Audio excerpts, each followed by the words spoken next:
Nick in the chat before I even started. Hope you're doing okay.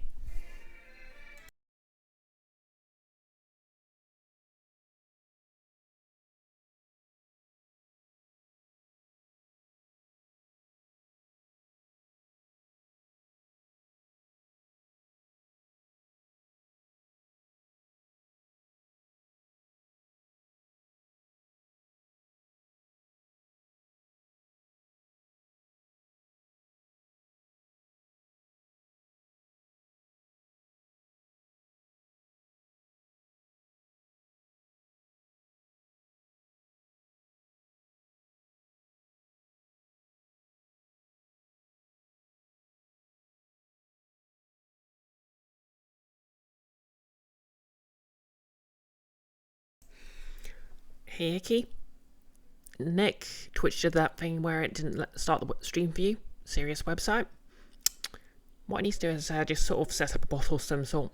That'll say when the stream's live.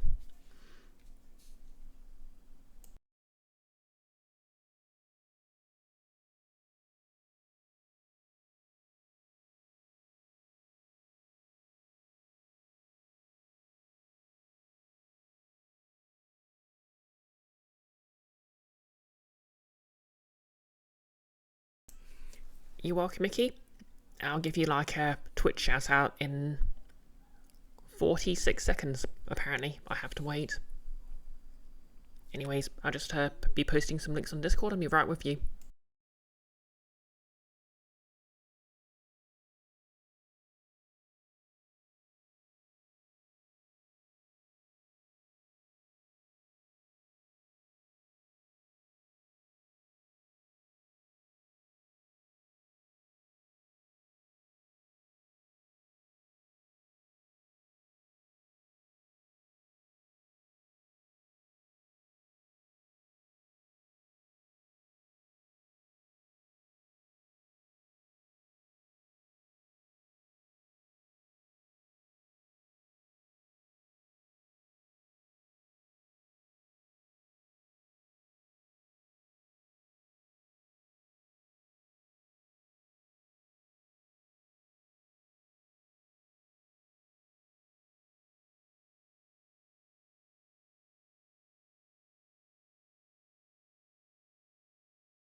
Hey, Nurles.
Just be a couple more minutes. Hopefully everyone's had a lovely weekend, by the way.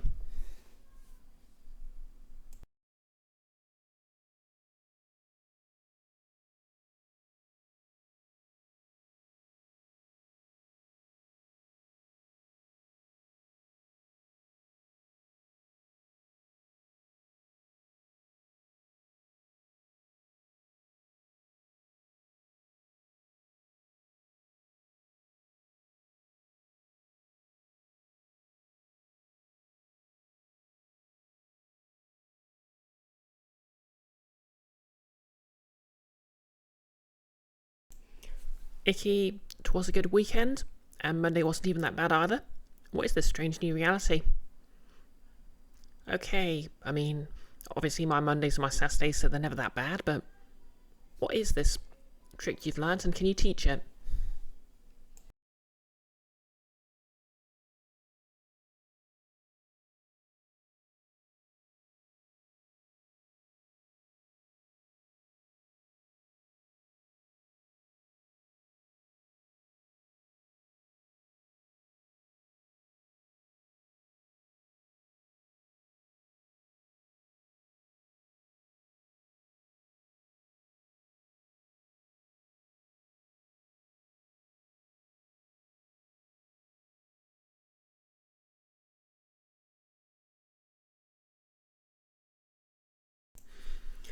the answer seems to be finding a half-decent workplace. Easier said than done, sadly.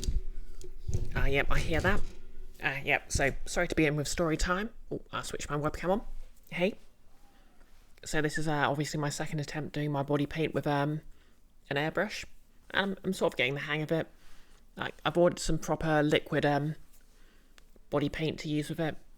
Because what I've been doing so far is just mixing up the Miron Paradise with water and pouring it in. Which is, mixed results. Kind of works though. It was kind of a nuisance as well. Nullus? Peefling. Okay. There's no need to full name Peef. Anyways, so yeah, story time. Basically, a week ago yesterday, we found out that, actually might have been 2 weeks ago. No, wait, yeah, it was 2 weeks ago. My colleague, who normally covered most of the bakery shifts, handed in his notice for a week instead of the 4 weeks because, well, that's his business, but basically some issues came up, so it's perfectly understandable why he did it. But yeah, basically, the store manager had to scramble to find someone to replace him, and obviously, guess who got roped into covering all the shifts? So yeah, I've basically been doing early mornings all week. Saturday, Sunday, I was basically training his replacement. Who, to be fair, seems to have picked it up, so that'll be okay. But yeah, yesterday was basically the first full night, last night was basically the first full night's sleep I've had since last Monday. Yeah, no less. Today would have been her first day on her own, so I'd imagine, hopefully, I'll find out tomorrow she did fine, and yep, that's the end of that. Back to my normal schedule of doing my day job, doing cosplay stuff, and playing video games on the internet. Anyway, speaking of cosplay, I've just started this. Wow, you really can't see the plaster with that light. But basically, I've just got the sort of shape, so I can fill that in at the back with a flat piece of clay, and then just start building the ear. And obviously, last time I did latex ears, it was kind of my first time trying it, so I just made the latex ear straight off the sculpt I made. But next time, what I can do is I'll basically make a plaster cast of the ear result, and I can use that to make as many latex ears as I want. I am trying something slightly different with my horns. Apparently you can basically use medical tape to blend the edges and put latex over them. So I've tried that. And, I mean, there's a bit of discoloration. Maybe because I didn't quite put enough latex over the top of them. But yeah, it's like, these are basically horns I've used a few times, so the edge is sort of not as good as it was when I first made them. So yeah, that's a massive improvement, really. But I digress. We're here for Ace Attorney, so let's get into some Ace Attorney. Oh yeah. So basically, I'm running a poll because we're coming to the end of the first game in the duology. I think that's the right word for it.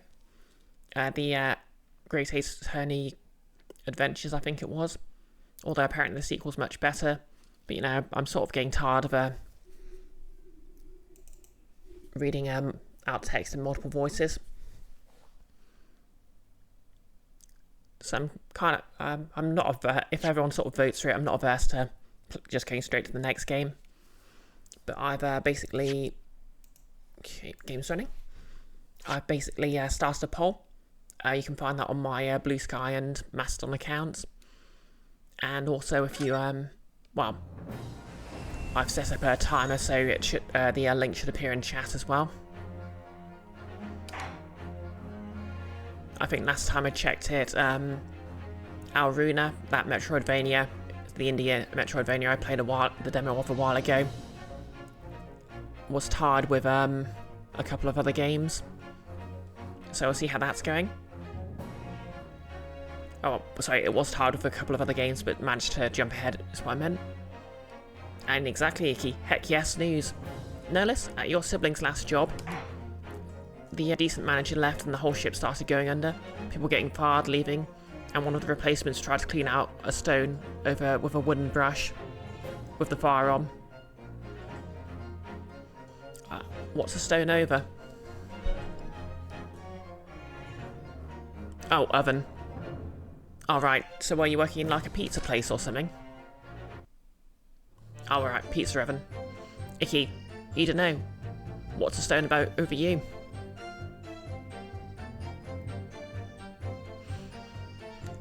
Anyways, last we checked, we were interrogating this gentleman, who's probably the main villain, so it's probably the last stretch.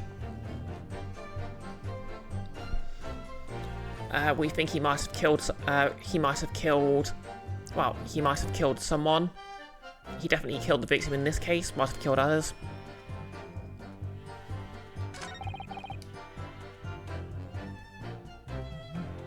We do have evidence that the music box might produce...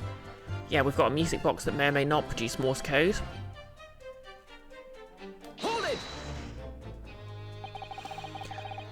So, 2 months ago, in that omnibus, McGilded killed the brickmaker and stole the disc. Mr. Mason was a single man, with almost nothing to his name. It seems he lived in an arson quarter some years ago, but people there remember little about him. That doesn't make much sense though, does it? How would a humble brickmaker come to acquire secret government information? How indeed. There must have been somebody else involved behind the scenes in all this. Somebody who acquired the disc and gave it to Mr. Mason, in order to take it to the meeting with McGilded and negotiate a deal.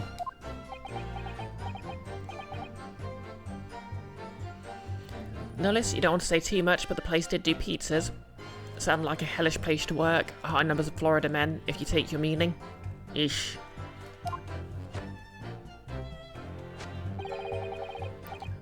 You may have it in for me, sir, but I assure you, I have far more class than that.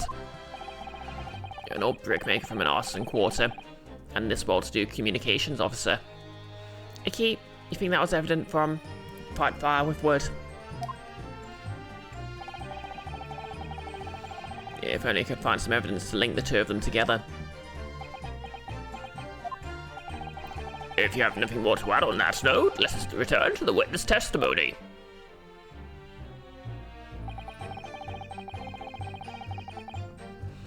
Look, all we done is break into the gaff the other night like what you told us to do. Hold it! Nellis, there are so many Florida men in Florida. You'd hope they were just over-reported or something, but nope. I believe Florida does have the reputation it has because it has sort of very specific transparency laws, which mean the details of crimes are also reported.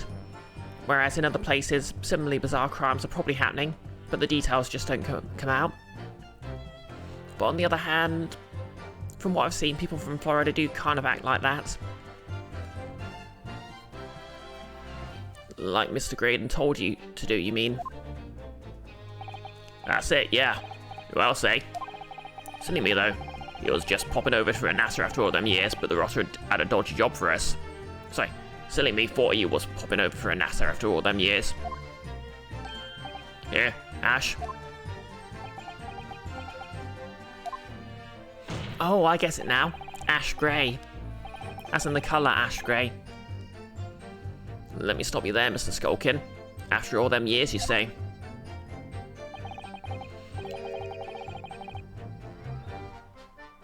Nonetheless, after living there for a while, in your opinion, people are just like that there? Icky, for the purpose of this comparison, Florida man is merely a title, not gendered. Icky, oh, referring to Icky Fu, employ the sucker rule. If you look around your friends and can't tell which one is Florida man, it's you. Yep, that's actually surprisingly, profound, you know?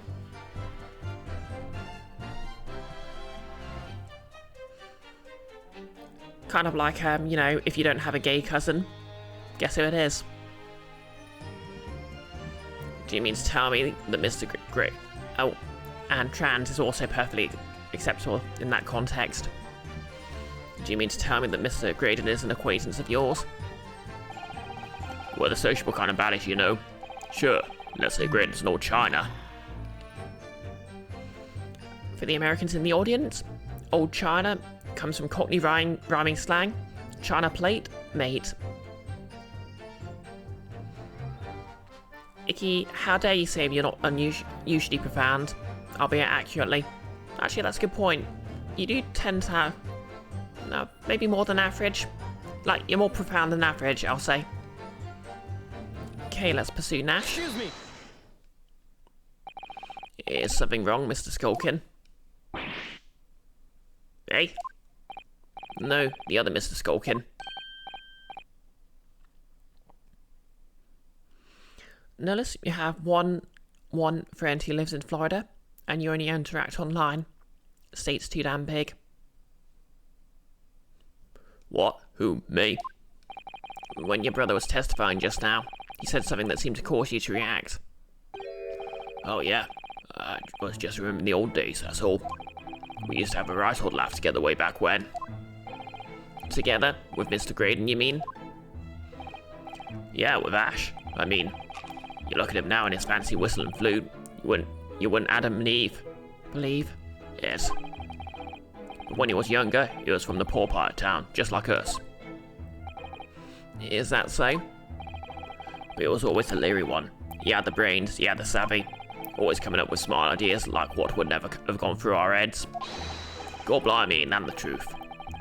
Remember Milverton and Skulkin's milk run? That was a corker, eh? Save it until after the trial. Your reminiscing has no place in this courtroom. And neither does your fruit. Oi, the geezer asked us a question, didn't he? And we was answering. Yeah, we ain't done nothing wrong. I mean, aside from all the things you've done wrong. Nevertheless, the court is not prepared to accompany you on your trip down memory lane. Counsel, can we turn our attention back to the testimony, please? I don't know. Could that sentimental story be relevant somehow? Add it to the testimony. My lord? Yes, counsel? Icky, you're going to semi-lurk as this steak refused to automatically cook itself and insert itself into your face. Tragic. Good luck on your steak quest, Icky. The brother's last sentimental statement could hold vital information relating to this case. Very well, counsel. I will permit the brothers to supplement their testimony with that detail. Briefly, I hasten to add. Say no more. Skulkin's never skulkin'.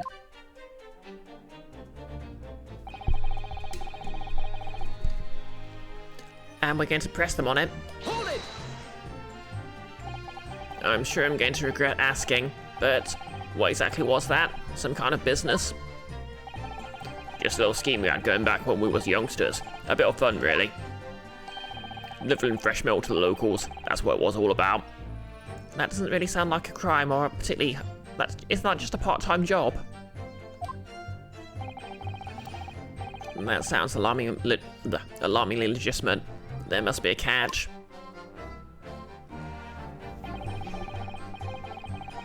I suppose since we're here, I should ask them to elaborate somewhat.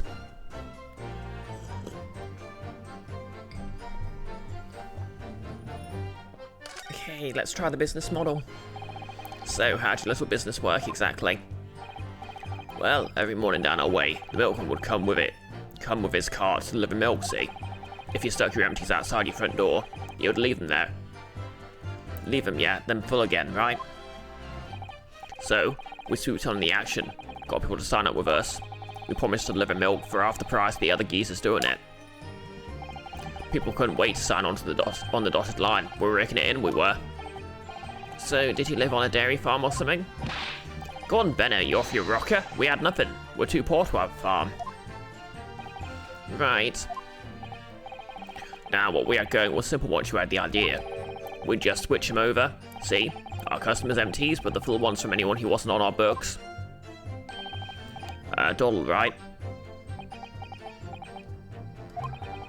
I think you meant to say a diddle, and that's a crime. It was just an harmless bit of fun, that's all. Milking the general public in such a fashion is most certainly not harmless, as you put it. Well, what's in with it? What came up with the idea? Ash is the evil genius. You mean Mr. Graydon? I guess you could say that Ash could catch him. Yeah, Ash always had his head in a book when we was growing up. Said he was going to get himself an education, get out to that slum we live in. Cool, we all racked him about that, didn't we? Told him he was a soft in the head to even think about it. But look at him now. He's only gone and become a blinking communication officer, ain't he? Communications officer, Mr. Skulkin. Shims and Wilson's milk run.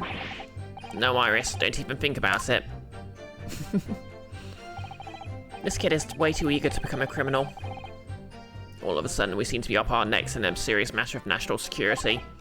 Although all this talk about interception of secret government messages is still just conjecture at this stage. It would explain a number of things, though, wouldn't it? The negotiation Ginny overheard on the omnibus 2 months ago, and the break-in at Winterbanks. But the trouble is, it wasn't Mr. Graydon in the omnibus with Mr. McGilded.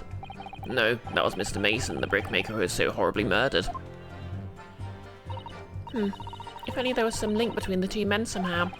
I know, but Mr. Graydon's testimony seems as watertight as ever. I wonder if the key is to us making headway in the cross-examination here. Could be these two brothers. Okay.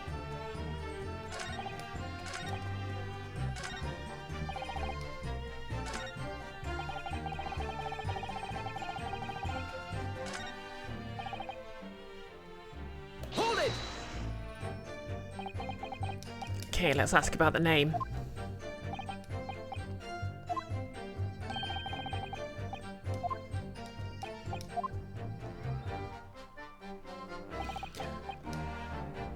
Okay, the business name. So this business was just a bit of fun, you say? And it was just yourselves and Mr. Graydon involved? Yes, it's Milverton and Skulkin's milk run, was it? Yeah, that was it. And where did the Milverton part come from? Oh right, I thought a clever clocks like you'd have worked that one out. That's his. Enough of this. How much longer are we expected to listen to this drivel? I don't... Let me guess, you don't accept anything these two witnesses are saying. Tell me, why is it that it was only at the mention of the name Milverton that you decided to interject? But because, well... It weren't the happiest of homes that one came from. Yeah, his old man was struggling for money so much, his wife walked out on him. She took the name, Graydon then, see? Bash will always be Milverton to us. Milverton? So that used to be your surname, did it? Of course not. This is Bumpkin. I've been a Graydon since I was born. Do you really think you can rely on the testimony of these two thieves, You're a communications officer, attached to the civil service. As such, your personal details will have been thoroughly checked at the time of your appointment. It would be a very simple matter indeed to subpoena these records, Mr. Graydon. Well, it would appear that Mr. and Mr. Skulkin's testimony has been reliable, for once. You're born Ashley Milverton, then? Oh yeah, this is fun fact, actually. So I know in most of the world, the English-speaking world, Ashley's a guy's name, but in America it's more sort of gender-neutral to them, which is kind of weird. And I think I've known like half a dozen Ashleys with different spellings, and all of them are guys. I mean, to be fair, I'm out of contact with most of them now, so for all I know, not all of them are still guys, but you know. You were born Ashley Milverton, then? Is that correct? Hey, Gobbo. You're at work and you're working and lurking? Hope I have a good stream. Thank you. Can we get a shout out for Goblin Hellion? Very well, yes. No less. It is that, you guess? Americans are generally surprised when an Ashley is a guy. Yeah, I mean, I think most of my generation know Ashley's a girl's name in America because of Recess. The cartoon, that is, not what we'd call break time here. So Ashley Graydon was once Ashley Milverton. That information could change things. That could turn out to be extremely important. Ashley Graydon's personal profile has been updated in the court record.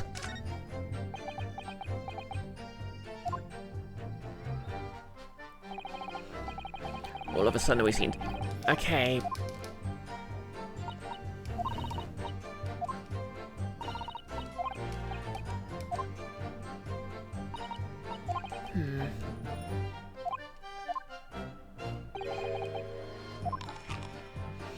Okay, so we've got his name updated. Now what?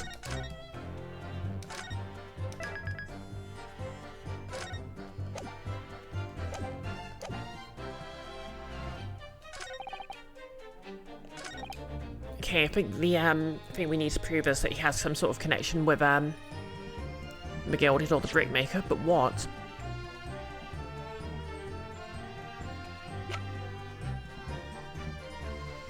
Nellis, you don't remember? Yeah, there's a group of Ashleys in Recess, and they act like sort of a faction. Also, it's a minor plot point in one episode that the character Spinelli's first name's Ashley, but she keeps it private specifically because of that clique. You've only seen the movie and never the show. Ah, fair enough then.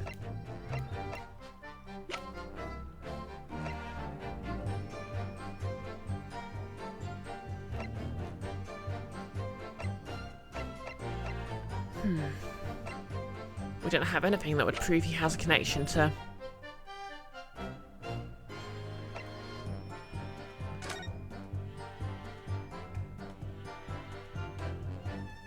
Milverton.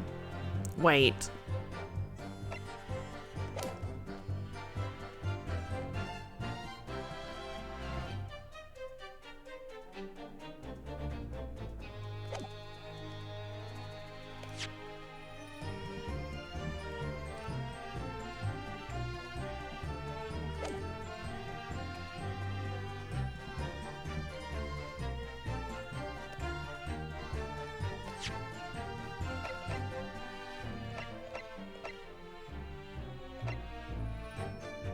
Objection!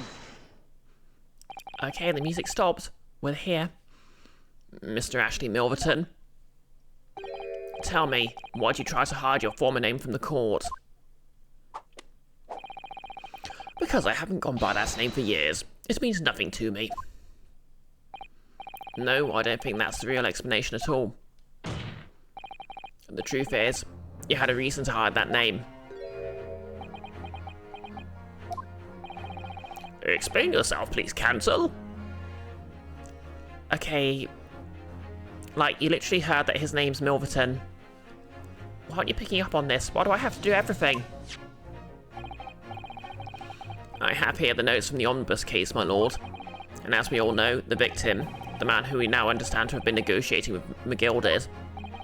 Yes, Mr. Mason, the brickmaker. That's right. Only Mason wasn't his surname at all. It was his given name. Nominative determinism in action, I guess. I mean, Mason is actually sort of a semi-common name. I think it's making a comeback. There was a kid I used to see at my work all the time. But he went to prison after stabbing someone, so... His full name was Mason Milverton. Milverton? Do you mean to say? Saints alive! Mr. Ashley Milverton, is it not the case that the brickmaker, Mr. Mason Milverton, was your father? I don't... As I believe I mentioned earlier, your family history would have been thoroughly checked when you joined the civil service, and it really would take no time at all for the court to subpoena those records. The truth is, you've been illegally acquiring highly confidential government information. Icky Fu, you're pretty sure some of your ex-schoolmates are in jail, but you haven't had anything. I mean, I know at least one of them was arrested for something pretty heinous, but I'd rather not talk about that. And sending on to McGilded in collaboration with your father.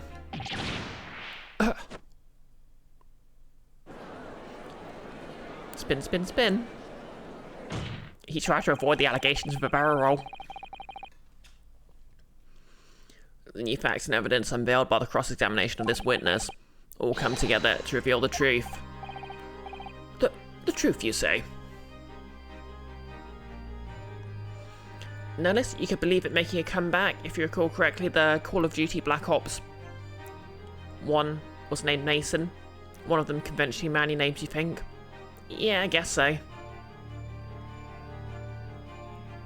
I guess it's got that sort of early 20th century quality to it.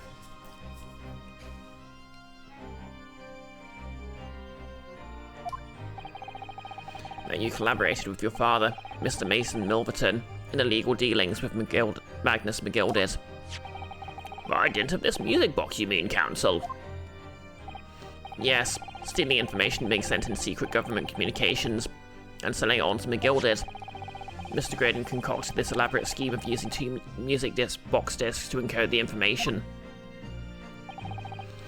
as presumably a safety measure against the information falling into the wrong hands. Nellis, the numbers, Mason, what do they mean? Maybe the only meme that came after that game. Wait, was Black Ops the one with press F to pay respects, or am I thinking of a different one? And a very effective one. I shouldn't have given the scheme any credence whatsoever. But the deal with Mr. McGilded went sour, and the brickmaker messed his end. Yes, but before he was arrested, McGilded managed to temporarily dispose of the stolen disc at the pawnbroker. Oh, that was a different game, Nellis. Fair enough then.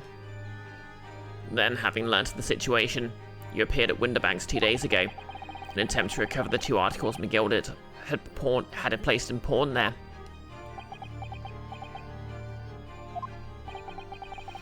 But that attempt failed. One of the discs was seized by the police, and the other you never found.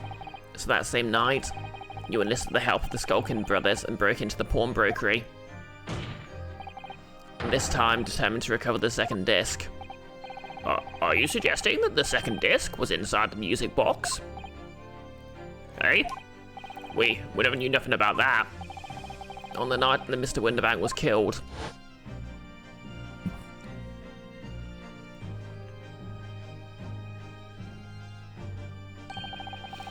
The intruder to the pawnbroker touched one item and one item alone, the music box. Yeah, to be fair, this is a very interesting, because obviously this was on the 3DS, which used stereoscopic 3D, so it could just automatically simulate using a what are they called again?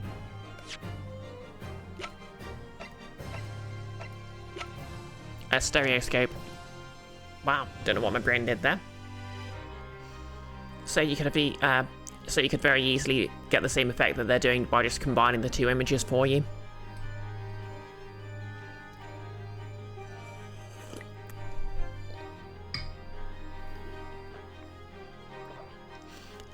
The intruder to the pawnbroker touched one item and one item alone, the music box.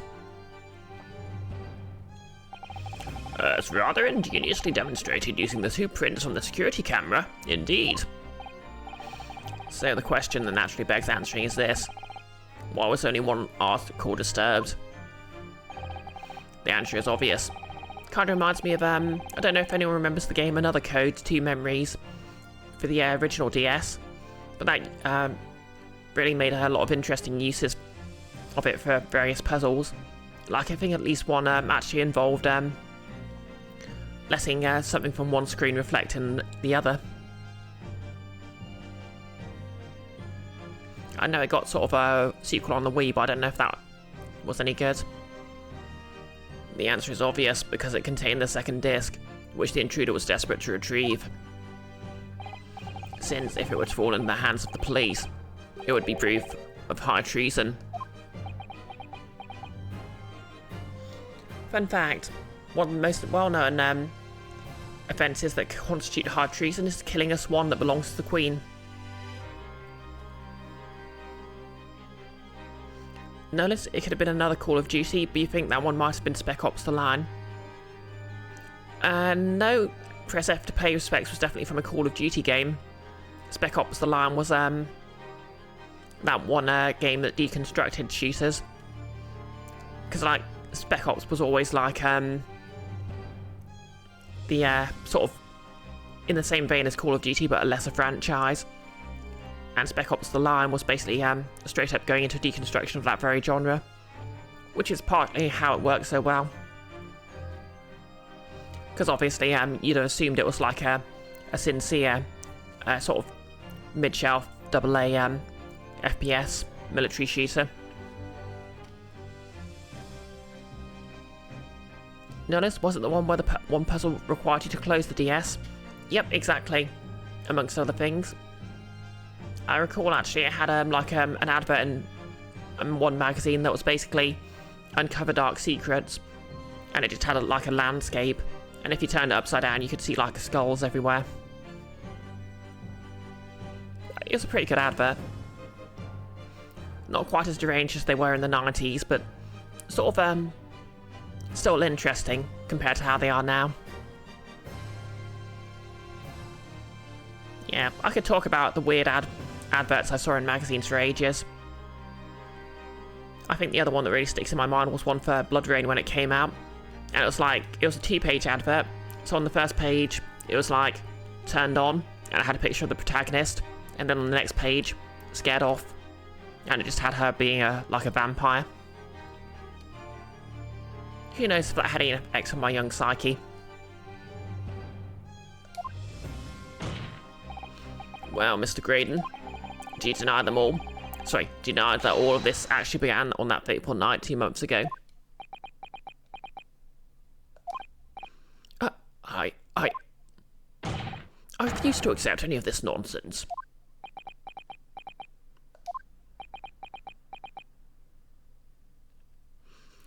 Notice, you know that Spec Ops was the one that put down Mustard, the player, into committing multiple war crimes. Yeah, pretty much. Although it's sort of, it was very effective at the time, but obviously there's a lot of people who complain at it sort of being, so you have to do that sort of thing. Although I'm not really, I'm only so-so on that as an argument against that sort of style of game, because it's thrown at Undertale a lot. It's like, people argue, oh, well, the monsters are attacking me, so I should want to kill them. But the whole point is, obviously, you realise you can spare every monster in the game, and do it on like a second playthrough or something. Much in the same way the genocide route is something you have to very deliberately do yourself. And it's effectively a challenge run. Which is actually quite an interesting way to do a sort of morality in a game. But, and it's obviously something people don't give Undertale credit for. I know Deltarune's done that whole thing where the weird route in the second chapter is just straight up playing it for horror. Icky, there's certain 90s advertisers who really ought to never work again, and some who should probably be arrested. You only really rail against but thou must if the game forces you to do something and then goes, ha, you fool. Yeah, I hate that. Like, in an RPG when it's obvious the villain's being like, hee, oh, I'm so evil that I'm going to plot against you. Oh, thank you, please give me the MacGuffin. I hate that when you actually have to... It's like, you have the moustache twirling advice to the king, and it's like, oh, just hand me the MacGuffin. Just hand it over. And you have no choice but to hand it over, even though he's obviously up to something. Like, maybe if you could argue you're playing as a protagonist who couldn't work it out, But at the very least, could they give us the, like, thrown away for us to work it out? I mean, one thing I really appreciate about Chrono Trigger is, like, there's that opening at the fair, and you can sort of realise how badly things could go wrong for you. And it does actually, benefit you to sort of try and, try not to mess up. Because obviously you're arrested, and you'll have a whole trial, and you can, if you behaved yourself and avoided making yourself look guilty, obviously, well, the sort of an antagonist sort of still throws you in prison anyway by fibbing a bit. But, at the very least, you get some sympathy for it. And I suppose, to be fair to Spec Ops: The Line, it's not as railroady as some people say. Like, the big set piece with the white phosphorus is yeah, I mean, you're kind of locked into that. But there's also quite a lot of things where you have, like, a third option. Like, there's a moment where you're given a choice between letting a crowd of angry people attack you or shooting them, but you can just shoot over their heads. And it's actually kind of interesting that it lets you, work that out on your own. Nullis, do we happen to have watched the video Outside Xbox put out the other day on scary/unhinged 90s video game ads? No, I don't remember one recently. I do know they recently released one that was Ellen talking about that one PS1 game that apparently traumatized a lot of people.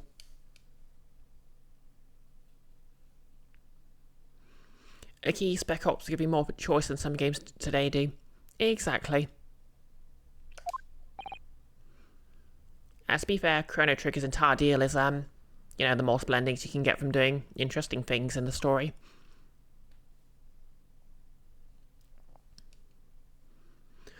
Sir, there appears to be blood seeping through the sleeve of your jacket. What? Busted. 2 nights ago, we know that 3 shots were fired at the scene of the crime in Winterbank's pawnbrokery. One took the life of the pawnbroker himself. One struck the pouch around Mr. Sholmes' waist. And the final bullet struck the calendar on the wall of the shop, having first pierced the arm of one of the intruders. Icky, you might be tempted to stream Chrono Trigger, but that might stop people playing it themselves. Can't have that on your conscience. Fair point. I never played the original, but I really enjoyed the DS remake. Mr. Graydon, that wound on your arm you seem to be trying to hide. It's a bullet wound, isn't it?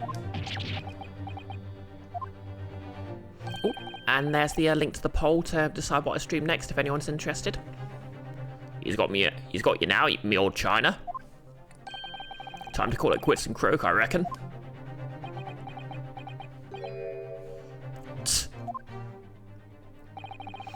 Don't acknowledge my presence there under any circumstances whatsoever. Those were my terms, remember? And I paid you handsomely to comply. Clearly I was a fool to think I could trust some common black slum thieves. Fine, I admit it. I was there in Winterbanks that night. I paid this pair 10 guineas to accompany me. And as you've noticed, I sustained an injury in the course of my adventures. Okay, that was easy. But that is all. I admit to nothing more. Stealing government secrets, negotiating with Mr. McGilded,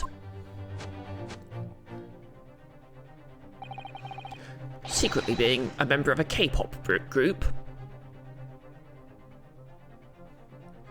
As God is my witness, I'm sure I recall nothing of the sort.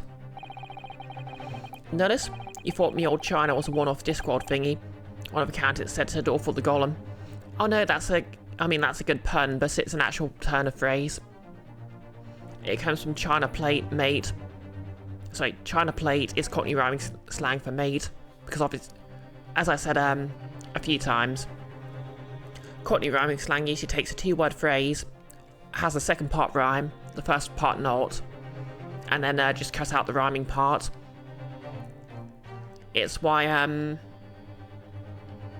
like, I think it's one of the Moist One Lipvig novels. Yeah, actually, I think it's the first one, because it's about the stamp collector, where there's the guy who works for the post office, who speaks in basically non-rhyming slang. That's where the reference comes from. Notice you're trying to piece together the slang, but you didn't think of plate.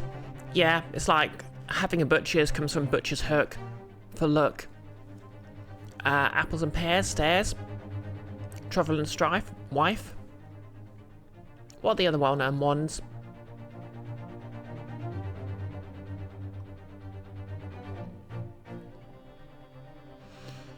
I know pony is slang for 25 quid, but I don't remember where that comes from. Oh yes, of course. Barclay Hunt.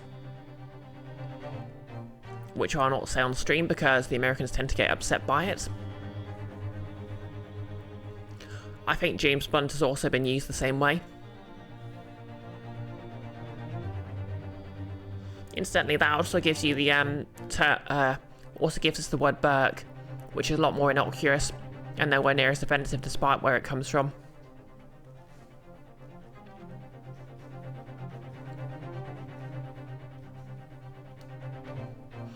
And of course has that sort of thieves' canty sort of charm to it. When you think of old China, you think of gravy boats or whatnot, not plates. Yeah, I suppose it's like it usually means bone china specifically.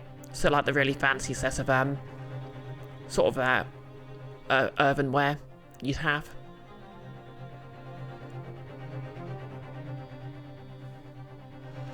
He's not going down without a fight. Not until I can show hard evidence, I suppose.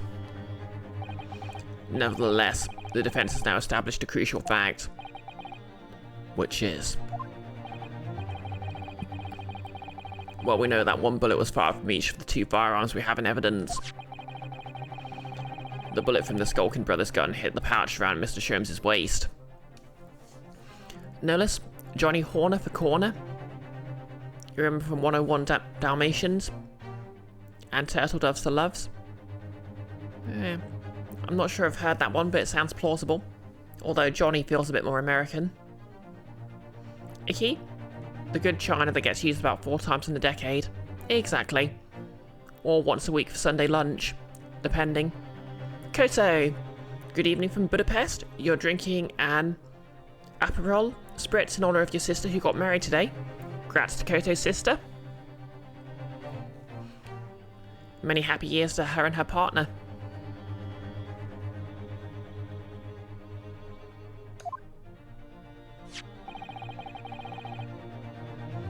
Yep, what Icky said. Congrats on the in-law. And the bullet from Mr. Winterbank's gun. Clearly must have been the one that caught Mr. Graydon on the arm. Indeed it must. We can rule out the possibility that the man shot himself. And that leads us to only one conclusion. Mr. Winterbank was shot by a third gun. Which can only have been fired by the third intruder. Goodness. That's right, Mr. Graydon. Ah, yep, murder and high treason. Someone's in trouble. No less, Jasper said, a lovely pair of turtle doves around the Johnny Horner, and off to the park. Icky, you swear to John if they mention a grassy knoll you're out.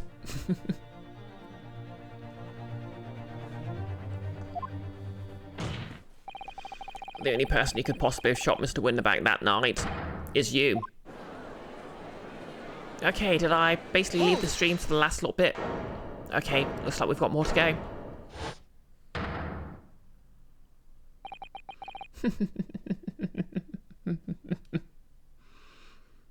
I imagine this is him doing the anime girl laugh. You little upstart. You made a grave mistake when you summoned me here. What? What's that supposed to mean? Yes, as you rightly say, I was there at the pawnbroker's. I did my best to hide the fact, naturally. I had no intention of ruining the distinguished career I'd built for myself at the communications station. But did the thought never cross your mind? You never considered the possibility? What do you mean? What though? What thought? What possibility? The possibility that if I was there at the scene, I may have witnessed the crucial moment. You see.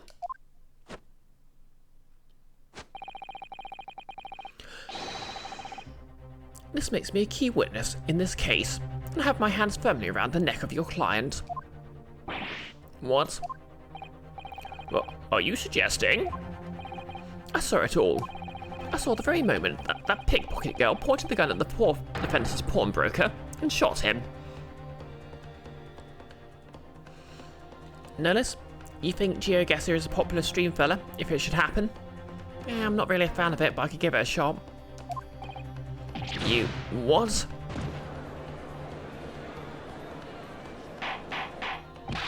Order! Order! Order! Well, it would seem we're finally entering the last act of this theatrical trial. Mr. Graydon. Yes? I trust that you're fully aware of the implications here. If it is shown that your claim is false, you'll have incriminated yourself as the killer. Oh, I understand fully. Then I must ask you to give your formal testimony once more. You will explain to the court precisely what you saw at the moment the defendant allegedly shot the victim. Nothing would give me greater pleasure. Oh dear.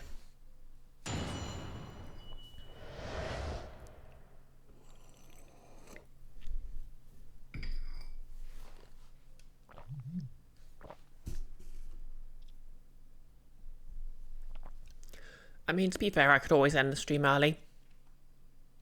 I'd like to get, some ear sculpting done at least. And also, I've got to get ready for Gold by Moonlight on Friday. Okay, here we go. The moment of the shooting. While these ruffians were jostling with the broker, I was still near the entrance to the shop. When Winterbank threw Nash over the counter, I felt a sharp pain in my arm. I pursued the man, but he shut himself in the storeroom. I could see him through the peephole in the door, though. The accused, in a black coat, shot the man in the back as he was trying to flee to safety. I saw the blood spatter all over that wretched girl. Then she tossed the gun out of the peephole, so I picked it up and made my escape. Good gracious, this is quite extraordinary testimony. Wait, she picks it up and then picks up another gun entirely.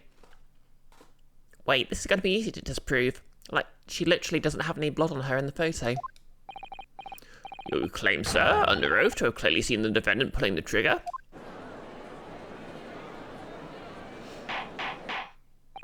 Order! Order! Order! It wasn't my intention to testify in this way. But neither is my intention to be found guilty of a murder I did not commit. So you see, my hand has been forced. I tell the truth now as an act of self-preservation. The truth? Until now, the prosecution was completely unaware of these details. Yeah, well, sorry about that. Having shot me in the arm, the pawnbroker was then shot in the back by the accused. And as I said, she was showered in his blood. You say that the blood splattered all over the accused's coat. Are you sure on that point? Oh yeah, we did actually see that her coat was covered in blood, to be fair. Nullis, so have we, the players... You think we got them... You think you got the promises sorted, more or less, but you're still choosing the series abilities? Yeah. I mean, I'll have to spend some time sort of collating that. and also work out what stream layouts I'm going to use. Like I've created a second scene, set it all up on, but I haven't really done much yet. Oh yes, quite sure. All over the black undercoat that pickpocket girl was wearing at the time. Really? If her coat could somehow be shown to harbor vestiges of blood, that would be conclusive evidence here.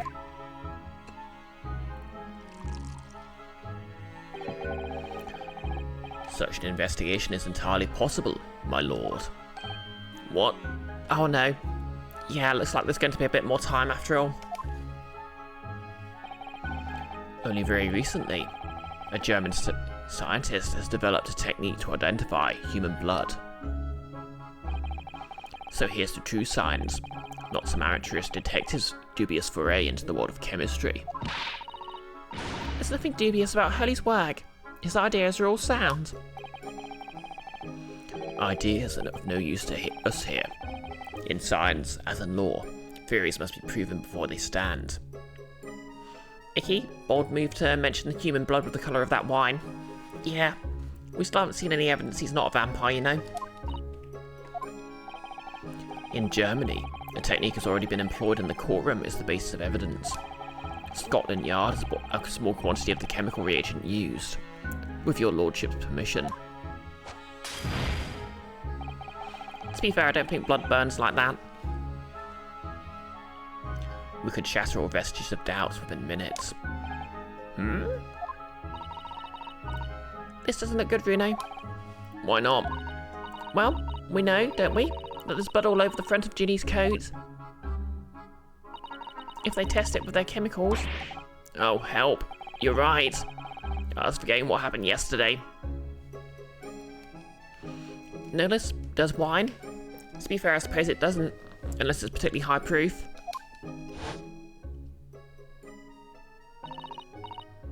Don't move, Ginny. I'm going to shoot.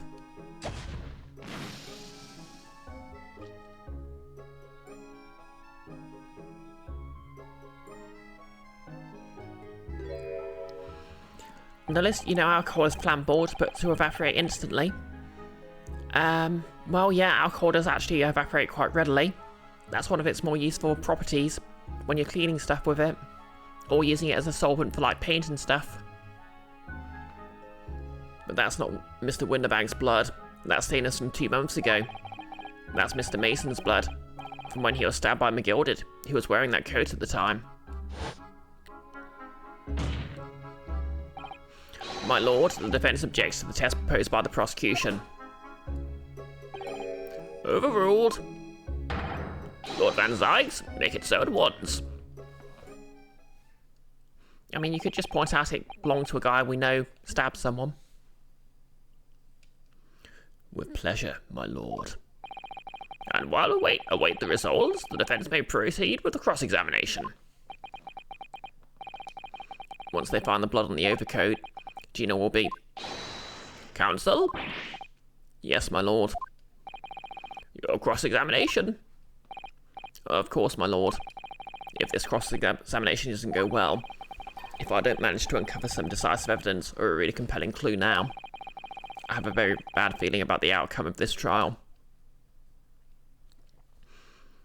Okay. There's the link to the poll again, but it shouldn't have appeared that quickly. I had it set to 45 minutes.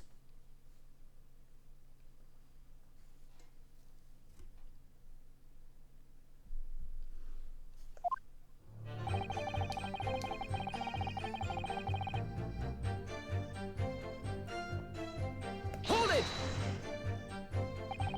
Mr. Winterbank emerged from the storeroom, I believe. Ringo and Nash were scouring the counter when he suddenly appeared and flew at them. He already had the revolver in his hand. Fortunately, I wasn't too close.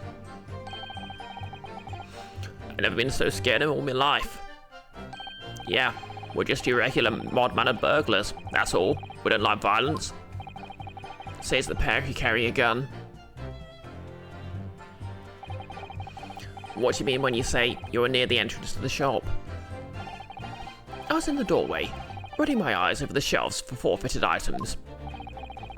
Looking for the music box, of course. The broker went for Nash in the first place. Then Ringo joined in, making it 2 against 1. I assumed they could handle the situation. This is just what happens when you have an entire party of rogues. They keep going off on their own. What I was wrong? I was trying to help me little bruv, but the old geezer choked me over the bloomin' counter. So I pulled my gun on the old fella, and that soon made him scarper. A pair of you setting on putting the poor defence's pawnbroker together? Shame on you. Sorry, Gov.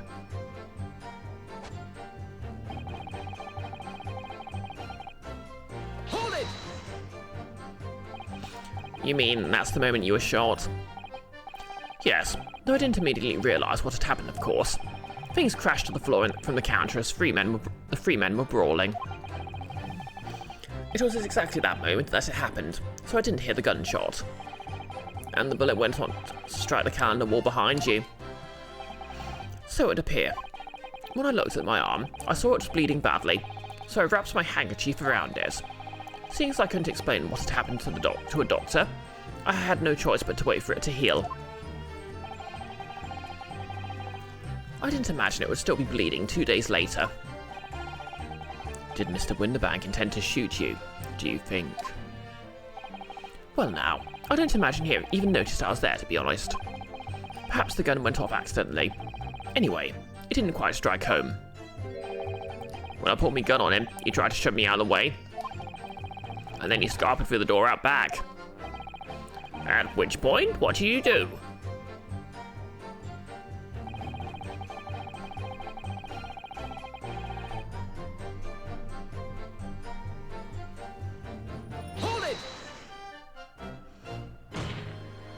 You mean you chased after him?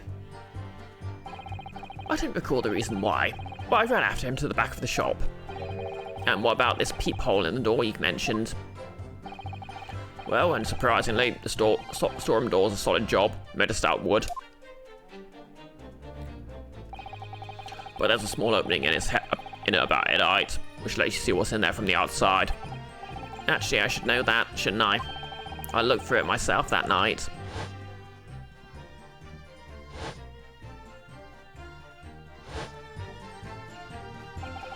And what about you, burgling brothers?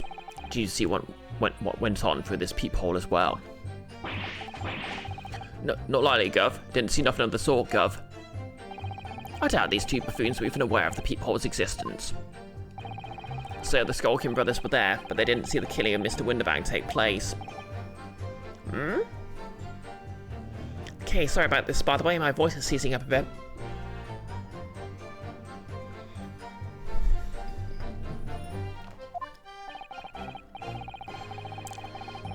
Inside the storeroom, I could see the broker and that young girl standing there.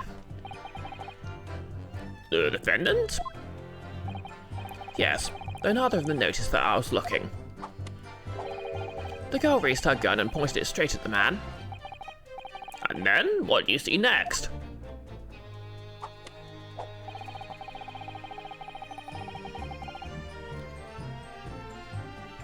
Okay, but how did she shoot him in the back as he was fleeing when he was fleeing towards her?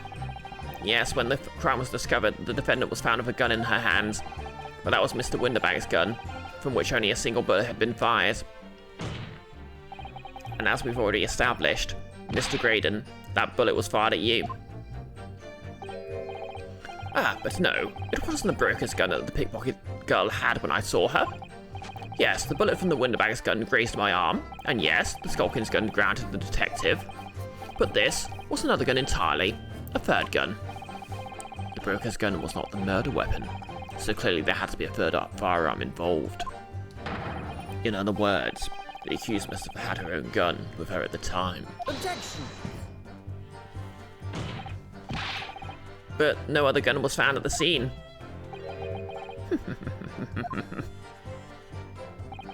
Calm yourself, counsel. Sorry. You must consider the events in order. At first, I saw the broker and the girl glaring at each other, but then, all of a sudden, the broker turned to run, and it was at that moment that the little gutter rat shot him in the back. Icky, you fool! The second gun was embedded in his cigarette case. A chilling image, I must say.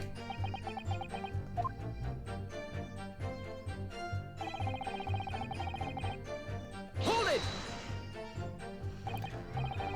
All over her? Yes, through the peephole I saw it clearly. Of course, the stains are invisible now, what with the coat being such a dark colour.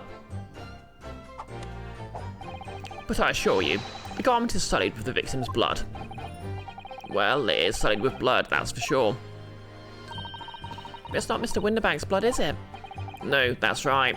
It's Mr. Mason Milverton's blood from when Gilded stabbed him 2 months ago. It's so annoying. If only they'd accept Hurley's chemical analysis, we could prove that. But they won't, so unfortunately we can't use it as evidence to support our case. Bother. Okay, so we've got a photo where she doesn't have any blood on her face, so we'll try that. Then she tossed the gun out of the peephole, so I picked it up and made my escape. Hold it! Why would you even do that? Did I hear you correctly? She threw the gun out of the room. That's right.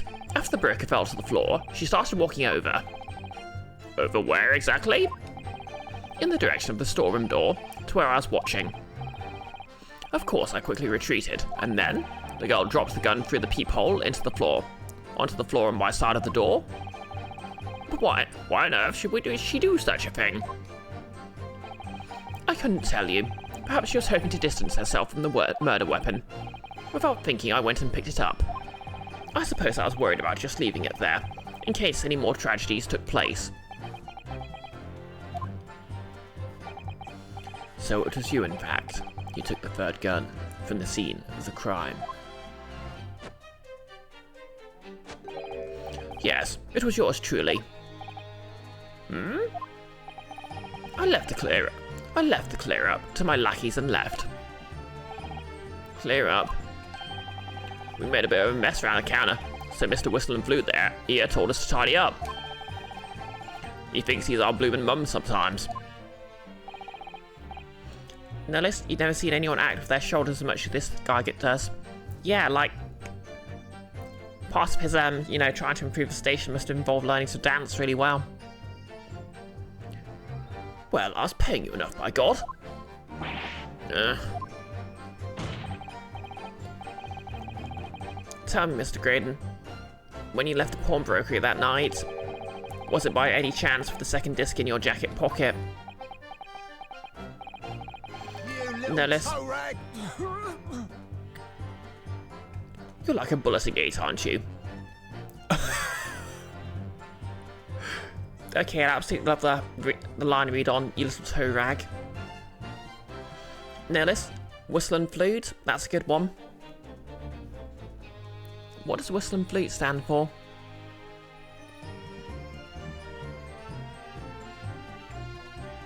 Well, let's find out what's going on here then. Gentlemen.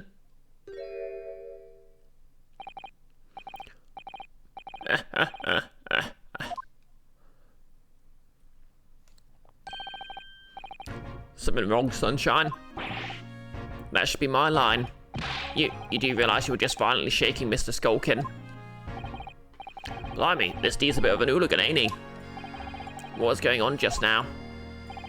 You saw him, he grabbed me whistle. Why the blazes, he said. Didn't you mention the third gun when we got you down to the station? And why didn't you? 'Cause we didn't know nothing about it. Or that flaming peepop in the door. Oh, Whistle and Flute. Suit, of course.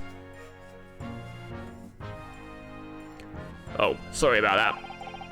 I can be prone to losing my rag sometimes. Saw you. Losing your rag means get angry. God blimey, see the way he's looking at me? I'm telling you, this D gives me the willies. That was strange. The inspector doesn't normally get quite so worked up as that. He wouldn't normally grab someone. No, that wasn't like Gregsy at all. He's normally all sweetness and light, no matter what I say to him. Yeah, well, I think you might be a special case, Iris. Well, anyway, that's definitely out of character. My lord, requesting your lordship's permission to interrupt cross-examination. Explain yourself, officer. I have the results of the test that was ordered earlier, my lord. Ah, the blood on the accused's overcoat. Thank you, officer. Very well, the cross-examination is hereby temporarily suspended. I presume you have no objection, counsel? No, my lord. This isn't going to go well. Well, there you have it. The report, please. Wait, the report, please, Inspector. Yes, sir. Traces of human blood were found on the overcoat of the defendant, Miss Gina Lestrade. From the extent of the stains, it would appear that they were the result of splattering following a gunshot wound. And a report. Goodness me.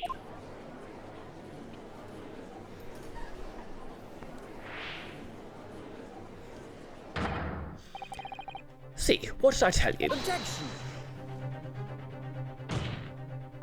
No, the blood on that coat is not Mr. Winterbank's.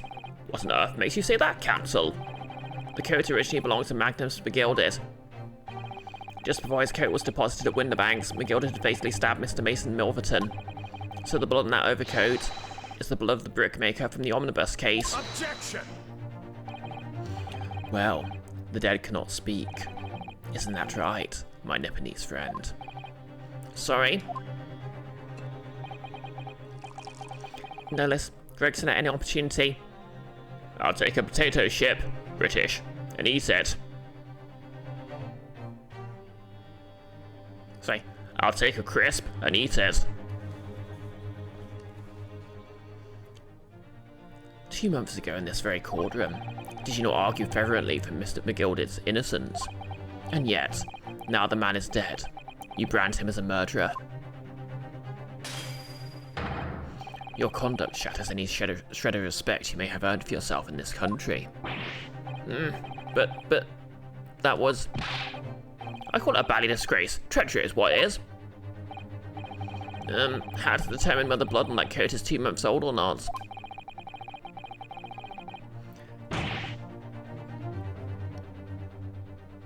Oh wait, yeah, you're right. Those are chips he has.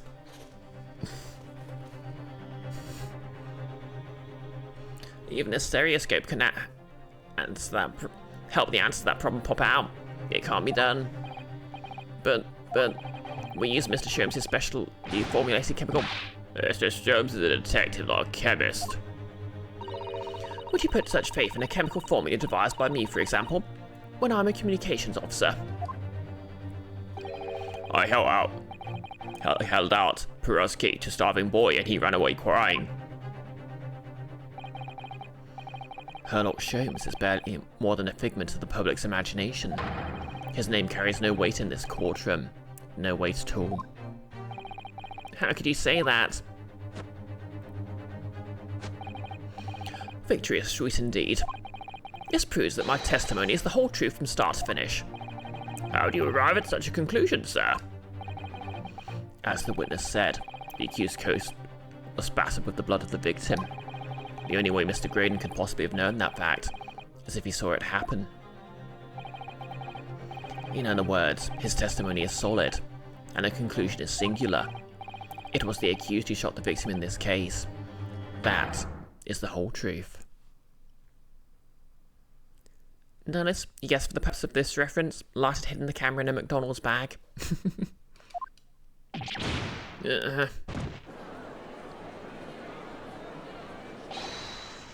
My lord, been a long battle this one, but this old warhorse has something to say now, if you please.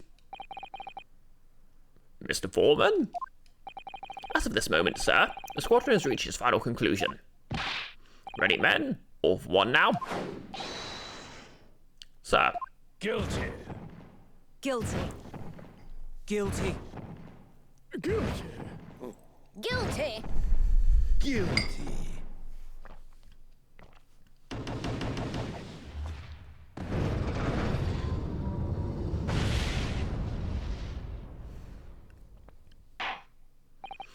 Yeah, notice he had a mini TV in the bag of crisps. And like, obviously, the whole thing of that it was very expensive. Very interesting early character moment. Well, it would appear the ladies and gentlemen of the jury have reached a unanimous verdict.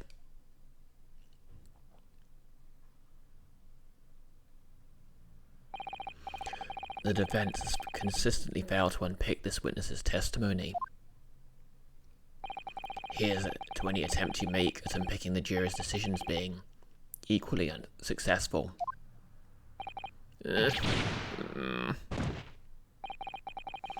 I don't believe it. After I've come so far, how is it all unraveling on me so fast? I've come so far, but in the end, it didn't really matter. Sorry. It'll happen again.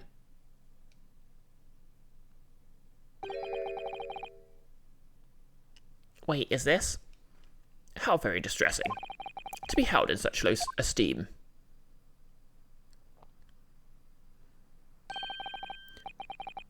Wouldn't you agree, Mr. Naruhodo? Officer? Icky, it will happen again sooner than you expect. Like, this is Herlock Sholmes in disguise, right? You've delivered the report now, that will be all, thank you. It occurs to me with some regularity, Mr. Naruhodo, that scientific truths are determined not by science, but by none other than the human mind. I know that voice. Am I going mad?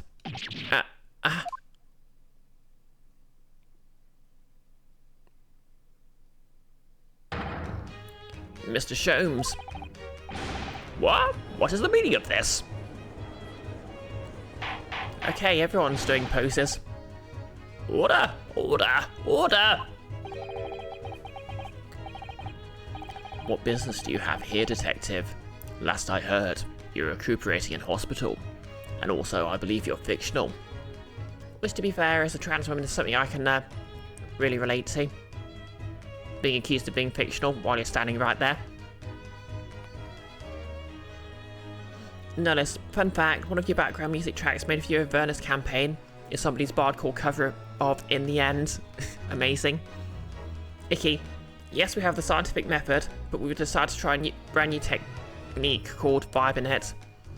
Yep, you know, you just get a feel for it, how it's gonna be.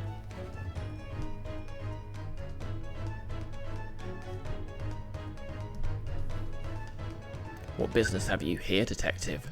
Last I heard, you were recuperating in hospital. As well I would be, had I not been set upon an errand. What errand? Hurley, it's really you. You're awake at last. Yes, good day, Iris. I appear to be rather late to rise. My apologies. Now, my lord, if you would humour me. In what manner, sir? He's flipping the helmet just like his hat. I have something of great importance I wish to give the young lawyer here. There. I need no more than 5 minutes. Would you be so kind to spare us the time? What do you say to this, Lord Van Zykes? This trial has taken many hours of the court's time, having spent so long already. Exactly. Having spent so long already, we don't want to go wasting any more precious time. As I was saying, having spent so long already, it would seem churlish to deny the defense a mere 5 minutes. Icky, you've managed to slip a Far Cry track into a D&D game before. Amazing. Ugh. Okay, what is Van Zyg's deal? Like, there isn't like an extra case where it turns out he's going to be the killer, so... I mean, unless that happens in the sequel. Icky, then again, it was from Far Cry 5, which is all country, so that was kind of cheating. Notice you gave Mini Boss an instrumental cover of We Are Number One. Hey! Wow, I remember when Lazy Town became a meme for several months. Fun fact, Lazy Town was actually aside from 2 human actors, an entirely CGI show, which actually makes it one of the most expensive children's shows ever produced. Because obviously this was CGI like 10 or 20 years ago.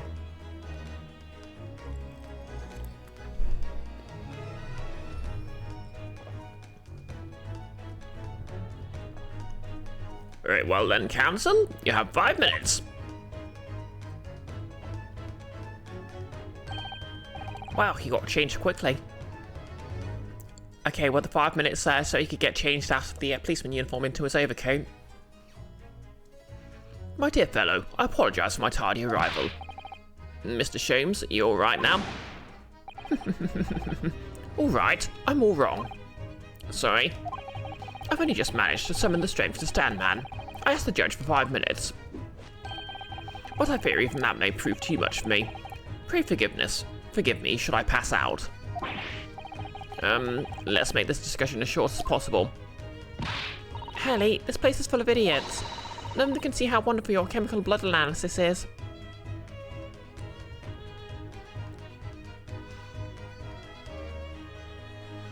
Nullis, and for some animated kitchenware, the Sorcerer's Apprentice from Fantasia.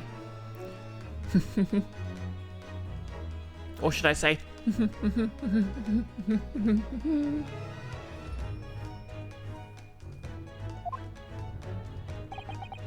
Oh well, that concoction of mine really was just a bit of sport to assist me in my investigations. I never took the trouble to refine it for appraisal by the scientific community. An oversight on my part. Right, modesty? Surely not. And you gave some sturges, bat mosquitoes. Oh yeah, those killed the first character in Nordmark. A kazoo cover of Megalovania. Incredible. Yeah, I'm gonna have to sort of get a bit more involved with choosing music for Girl by Moonlight. But to be fair, I do have some experience in that. I did that thing when Goggles, Nick and I were streaming Shadow the Hedgehog, and I kept changing up what was playing over the opening cutscene. That was fun. But enough of that. I'm here to give you this, my dear fellow. What's that? A lavender furoshiki wrapping. A leaving present from Miss Susato. From Miss Susato? If possible, matters were to be settled without me giving you this. Those were her instructions when she asked me to do her this favour. I don't understand. Miss Susato foresaw today's events, I believe. She knew that the culprit would attempt to escape justice by means of both devious and underhand. And that you, Mr. Naruhodo, fighting fairly as you are, or want to do, would find yourself in considerable peril. At that very moment of crisis, you are to be given this small parcel. Those were the dear lady's instructions. A leaving present from Susato-san, whatever could it be? What is this? It's the machine I made. The one for making cat flaps.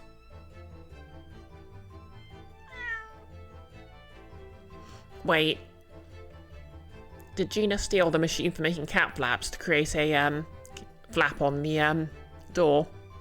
Exactly, Goblin, Hellion, Kitty. Wagga High is precious and must be protected. Look at his little bow tie. Just look at it. Look at it.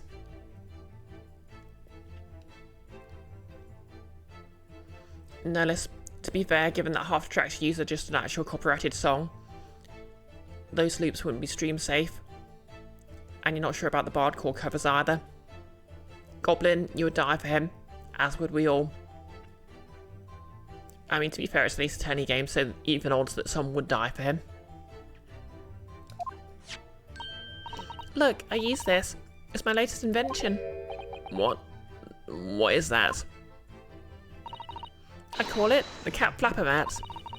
You can make a cat flap for a little furry friend like Waggy in seconds.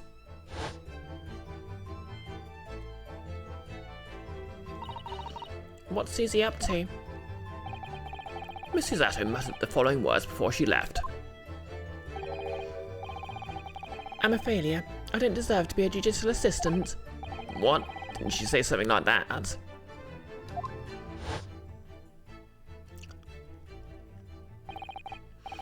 You really are the best judicial assistant in the world. Well, that's extremely flattering. But I'm sorry to say that I've been a complete failure. Okay, what's going on here then?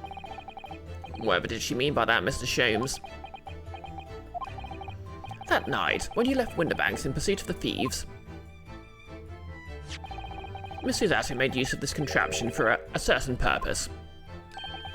That is your answer, dear fellow. Not at all cryptic, then. Suzato-san used this cap flap about that night, but why? oh, she made the flap in the door, so there would have been any way for the villain to have seen what happened in the storeroom. So his entire testimony must be a lie. The cat flapper mat has been added to the court record. A compact machine for the rapid creation of small flaps in larger doors to allow cats to come and go freely.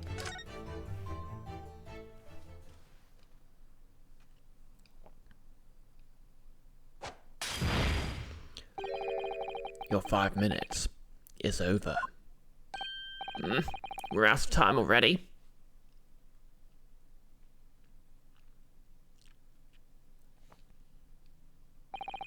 I'm grateful to you for affording us that brief recess, Mr. Reaper. I need no thanks, Detective.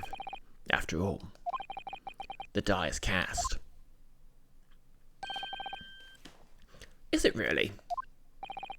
The jurors are unanimous in their leanings. No doubt my learned friend will consider a summation examination. But any attempt to alter the verdict now would be utterly futile. I wonder. Mr. Naruhodo. Yes? The rest is down to you, dear fellow. What is your plan? The rest is down to me. I need to be careful here. If I make a wrong move, the trial will end badly. My lord, the defense requests.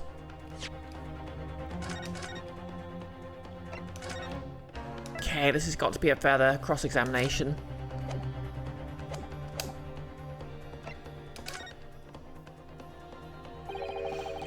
Further cross-examination. Objection! The jurors have spoken. Protocol dictates that you may not cross-examine a new witness now. Objection!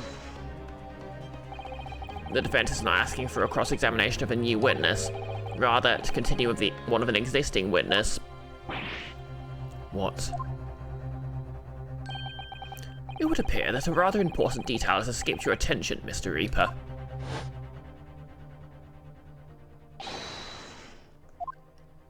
My lord, requesting your lordship's permission to interrupt the cross-examination. Thank you, officer. Very well, the cross-examination is hereby temporarily suspended. I presume you have no objection, counsel? No, my lord. So nobody can say anything then? If you're now asked to resume his cross-examination of Mr. Graydon? The court is obliged to allow it. This is absurd. Is it though? Is it really? I would remind those present, this is my courtroom. I concur the defense is entirely within its rights to request the continuation of the cross-examination. However, I will not permit an unremitting protraction of these proceedings. Therefore, I have decided to afford the defense one final opportunity in concluding the cross-examination. Counsel, you must choose one statement from the witness's testimony, and but one piece of evidence to present in support of your argument against it. A single chance to present evidence. If following that, the situation remains unchanged, I shall move to adjudication. Is that clear, counsels? You will not press the witness any further. My lord. Yes, my lord. A single statement and a single piece of evidence. Most generous. Well then, Mr. Naruhodo, it's high time I fell in a dead faint. I leave this in your capable hands. KO. Mr. Sholmes?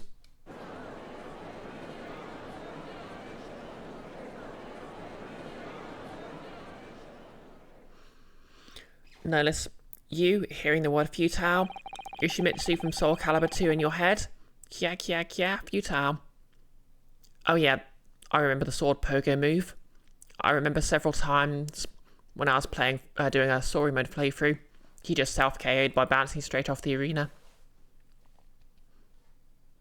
To stand so insouciantly before the court in a state of such high fever. Either the man has extraordinary strength of mind, or an extraordinary lack of feeling. I imagine he's feeling very little now. The detective is sleeping soundly in one of the antechambers. Strike a man when he's down, why don't you? Well then, counsel, are you fully prepared?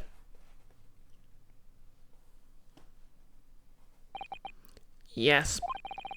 One statement, one piece of evidence. I wouldn't let Mr. Sholmes down, or Iris. And I won't waste this final chance that Susato-san has given me.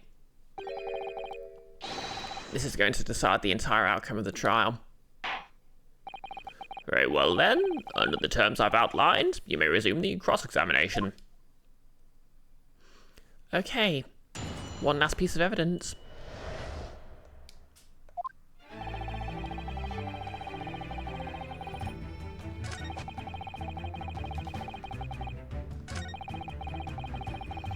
Okay, so I'm pretty sure it's,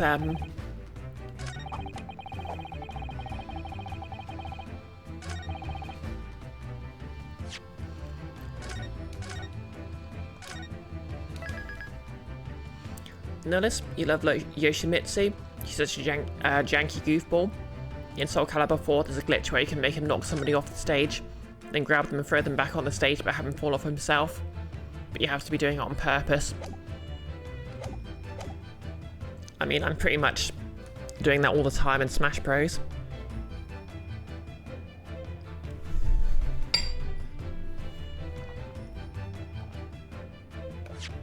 I think this is the one. Let's examine it a bit. It looks like a froggy.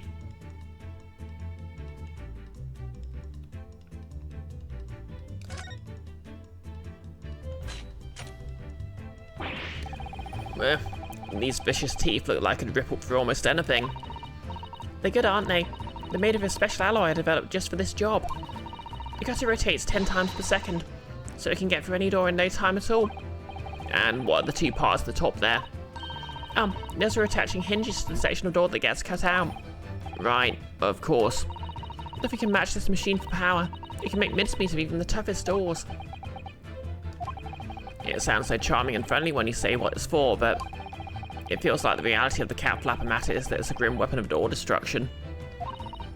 Well, Hagi's so adorable. There's nothing I wouldn't do for him. Even developing deadly weapons.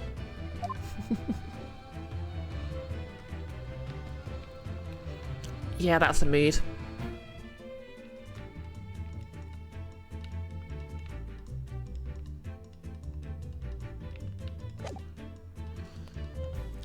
Notice, you think if the enemy is low enough on HP, you can have the damage from the throw kill them just before Yoshimitsu falls. But you forget he might fall before they impact the stage. Objection! What on earth? There's that eccentric contraption, counsel. It's my cat flapper mat, my lord. It makes a way for cats to get in and out of a room. It can cut through any door you can think of, and make a new little door in the middle of it. That's right, my lord. It's a device for creating so-called cat flaps. Fun fact, the cat flap was actually invented by Sir Isaac Newton, allegedly. So it actually predates Victorian times by centuries. That's right, my lord. It's a device for creating so-called cat flaps. Small doors for cats to come and go as they please without their owners having to open the main door. I'm sure we could all work that out for ourselves. Yeah. But that cat lover's contrivance has no possible relevance to this case. Oh, really? Of course it doesn't. To start with, there was no cat flap in the pawnbroker's door. Not being a keeper of cats myself, I'm afraid I failed to see what this has to do with the matter at hand. Perhaps it would help if I described its function in another way then. This contraption is able to create a peephole in any door you can imagine, in practically no time at all. I beg your pardon? A peephole, you say? 2 nights ago, we arrived at the scene only minutes after the murder of Mr. Winterbanks had taken place. That's right, according to the paperwork at the yard. It was you, your Japanese assistant, and Mr. Sholmes. Yes, the 3 of us were together, and it's recently come to my attention that my assistant made use of this device at the time. Your assistant did what? There was a peephole in the storeroom door. I can attest to that. Because I looked through the peephole myself in order to see inside the log storeroom. This is ludicrous. What are you trying to say? Of course there was a peephole in the door. I said as much in my testimony. How else could I have witnessed the crime, for pity's sake?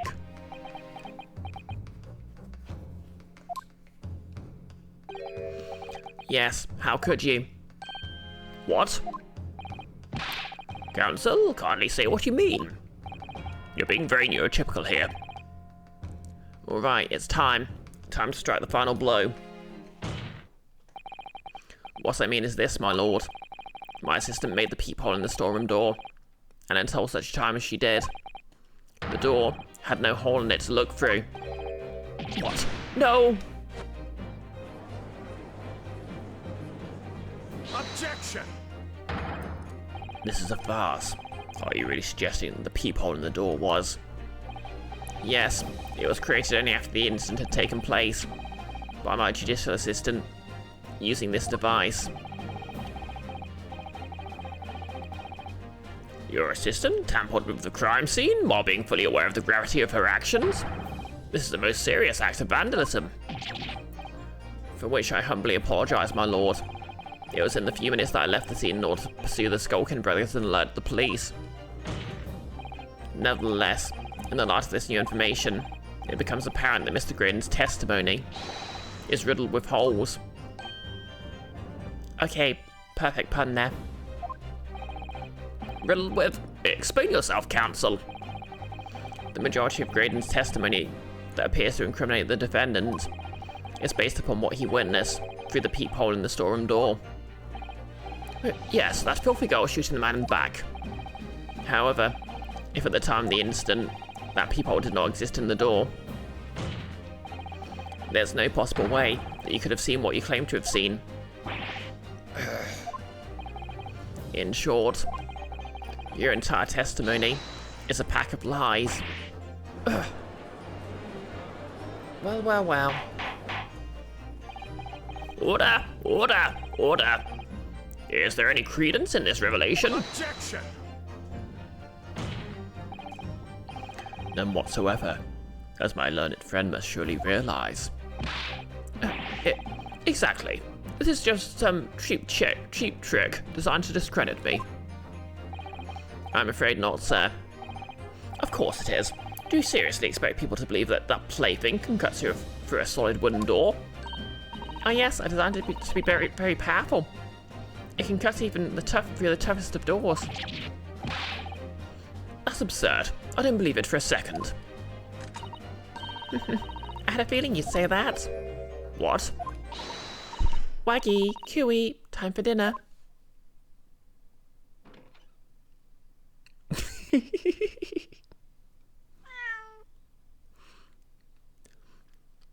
Power move, summoning a cat to the courtroom.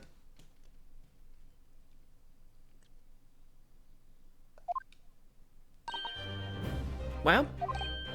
Ugh. Young lady, this is the Old Bailey. One does not make a cat flaps in the oak paneling of the Old Bailey. What a line.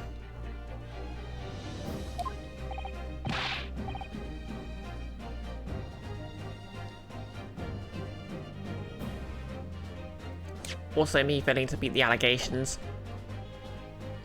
I'm not done yet. Don't worry.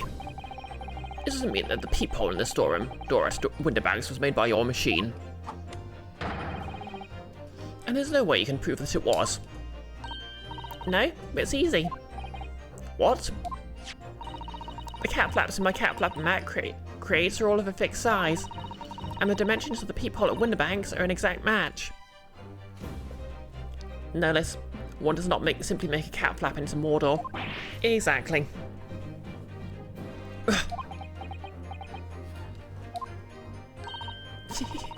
Old Silky's lost for words. Excellent work, Iris. Thank you. And now it's my learned student friend's turn to be lost for words, I feel.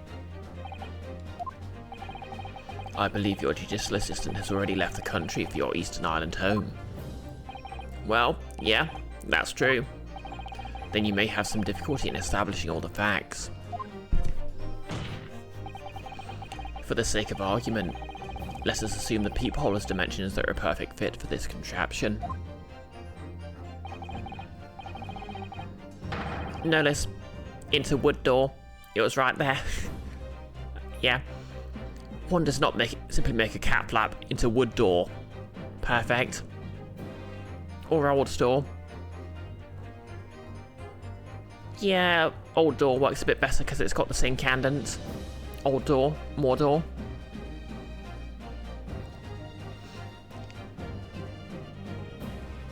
In that case, when was the peephole cut?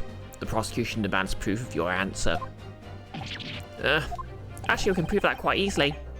What's the purpose of your line of inquiry, Lord Van Sykes? It's very simple, my lord. The defense argues that the peephole was created after the incident using this device. But now that the perpetrator has returned to her native land, she cannot testify to the fact. There is no proof. And for as long as the defense remains unable to prove when the peephole was made, my learned friend's claim amounts to nothing more than a baseless accusation. What? I mean, we've literally got photographs of the door, haven't we? Indeed, that is so, Lord Van Sykes. Well, counsel? Don't give up now, Reno. This is the time to create your own opening and force your way through. I don't know if I can do this, but I do know one thing. Susato-san is the greatest judicial assistant in the world. Very well, the counsel for the defense will present evidence to support the claim made. Proof that the peephole in the door of the Winterbank storeroom was created after the event and not before. Okay. We've got to have a picture of it. There we go.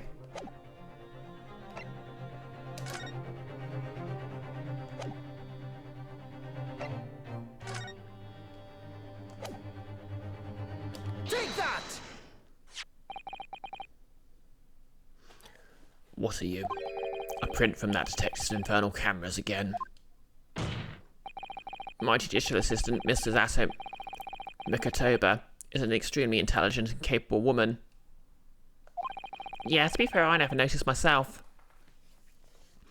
Which is why I never had any cause to doubt that she would have considered this scenario and made sure I had the necessary proof.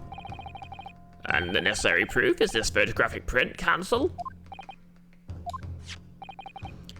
This print shows a scene in the shop moments after the defendant entered the premises. Agreed. And it also shows the accused mercilessly wielded a gun in the direction of the defense's broker. But more to the point, it pictures the storeroom door in the background. Let me see that print again. I don't believe that. This really is quite remarkable. The door to the storeroom is completely devoid of a peephole of any description. Ugh. Mr. Graydon, you couldn't possibly have witnessed the crime as you claim to have done, because at the time it happened, there was no peephole in the door. In other words, Your testimony is a catalogue of lies.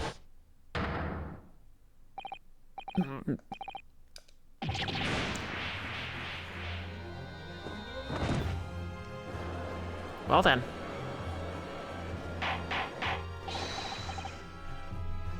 Order! Order! Order! I'm satisfied that the defense has substantiated its claim beyond all reasonable doubt. This witness's testimony was entirely fallacious.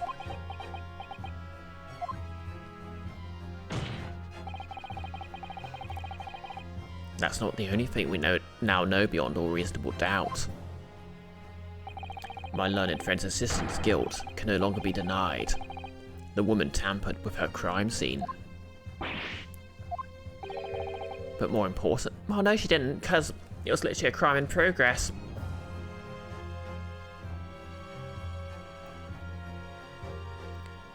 But more importantly... Good lord, there's more Van Zykes. The defense may have established a reprehensible instance of perjury. But that is no proof that this man is the victim's killer.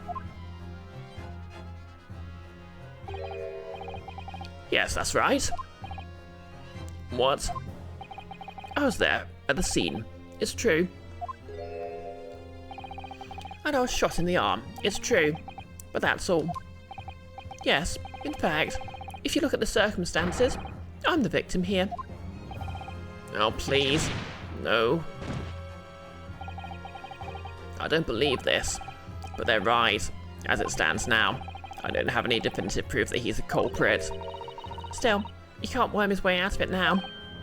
Iris, you know what they say? The more the merrier. There's no point locking the cat's door after the cat has bolted. Isn't that right, Rene? As Hurley always says. One lie begets another. No, wait, that might have been a line I wrote for him in one of my stories. Well, no matter who said it first, you're right. Mr. Graydon, not only did you give false testimony to the court, but the lies you told make no sense. Make no sense? What do you mean by such a remark?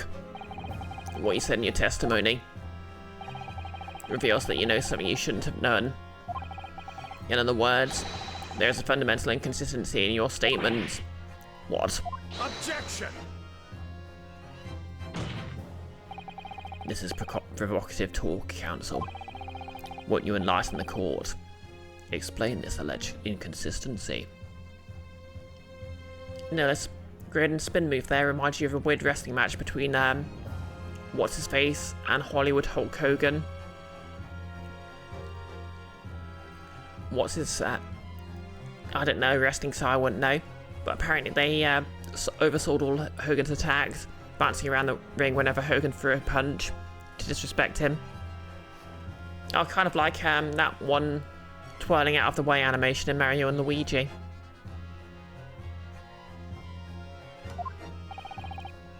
Iris was right. One lie begets another. The inconsistency is revealed by the lies in the witness's statements. They show that Mr. Graydon had knowledge of something he shouldn't have known anything about, namely...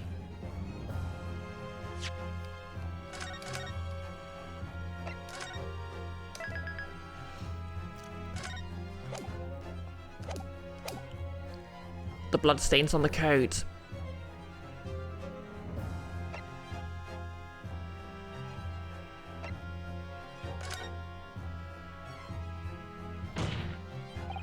The bloodstains that were present on Miss Lestrade's coat. That's right, the victim's blood splashed all over her when she shot him. But how could you possibly have known that? Obviously, because I saw her do it right through the peephole in the...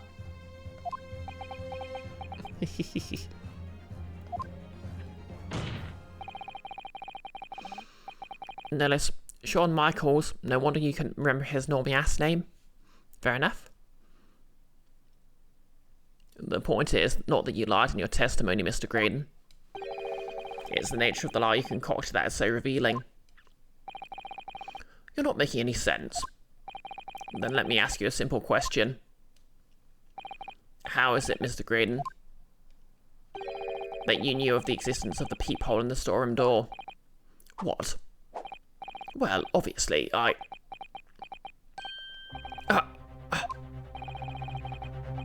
Has the cat got your tongue, witness? The peephole in the door was made after the incident occurred, and once I returned to the shop having failed to catch the two burglars, Scotland Yard's investigators arrived immediately. Since that time, the police have been at Windibanks constantly, carrying out their investigation. Isn't that right, Inspector Gregson? Well, yes, of course, sir. The place is chock full of pawned articles, and my lads had to thoroughly examine them all. So I gave them the order to have the officers working around the clock in shifts, so we got through it all. And consequently, there's no way around that you, Mr. Graydon, could have... And consequently, there's no way that you, Mr. Graydon, could have gained access to the shop. Yep, that's true, no less. Everyone's dramatic here. Therefore, you should have known nothing about the peephole in the storeroom door. So the fact its existence forms the basis of your testimony is completely inexplicable. Objection!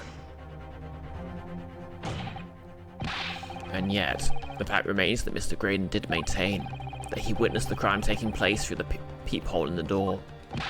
How on earth is that possible? Could I have a word, please, Lord Van Sykes? Speak, Inspector. It's just I really ought to be getting back to the station now to put in my report. There's really nothing more I can add to this testimony. So if it's all the same to you... Permission denied. Oh. It's not all the same to me, Inspector. Not at all. You will remain exactly where you are until this trial concludes.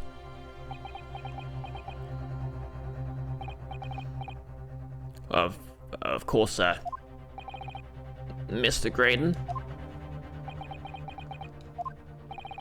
You shouldn't have known about the existence of that peephole.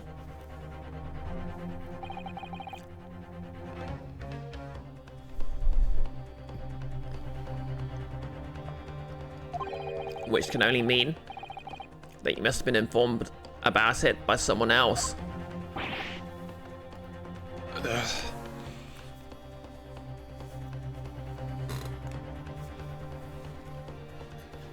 Sorry, I need a bit of a stretch.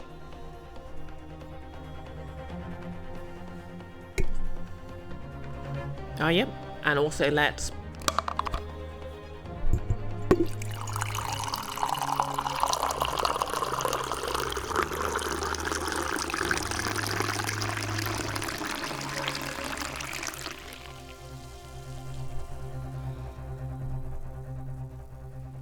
Yep, all rise for the BisectedBrioche, the stream national anthem.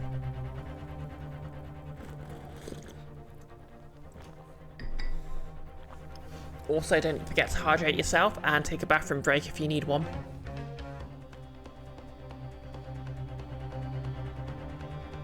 I mean, I've been here 2 hours.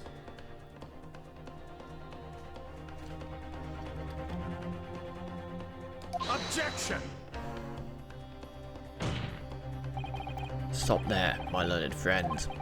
You realise, I trust, that the words you just uttered have extremely serious implications. Yes, but the defence believes that the details about the case that Mr. Graydon claims to have seen... Nellis, for the Brioche anthem must have been revealed to him by a certain person before his testimony. And in fact, considering a particular clue we have, there's really only one person it could be. Who is the person in question, counsel? Who gave this witness details of the crime scene to facilitate his false testimony? Who must it have been?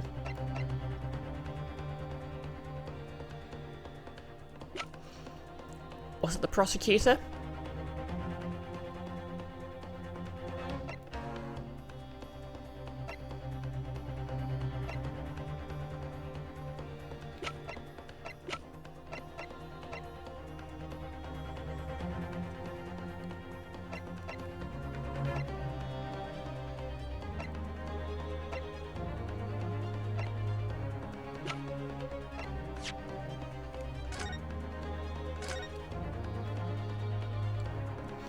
Nullis, you wonder if Oshkosh Bigosh is still a thing? Or whatever the hell it was. I've never heard of it, so I can't help you there.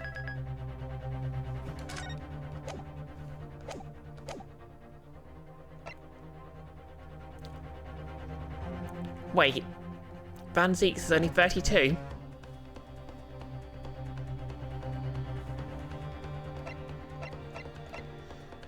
The Skulkin brothers are in their 20s. Okay, yep, Gregson makes sense as a 44-year-old. That makes far more sense.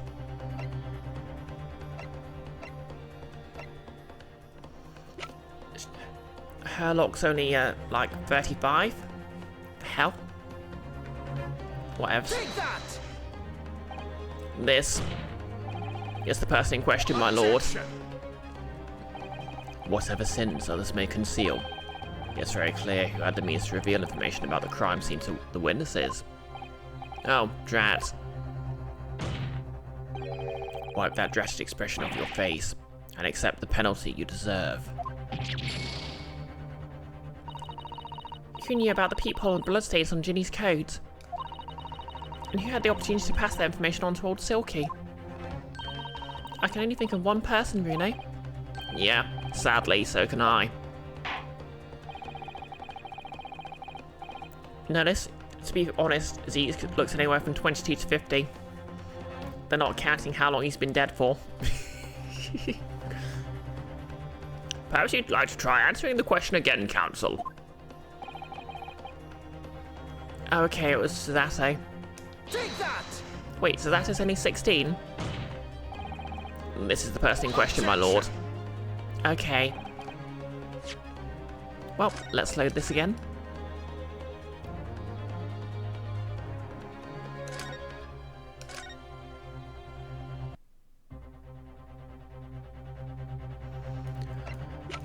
Okay, it must have been Gregson.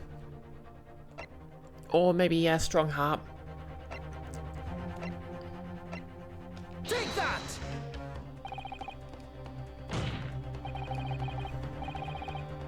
The truth is, it can only have been you, Inspector Gregson.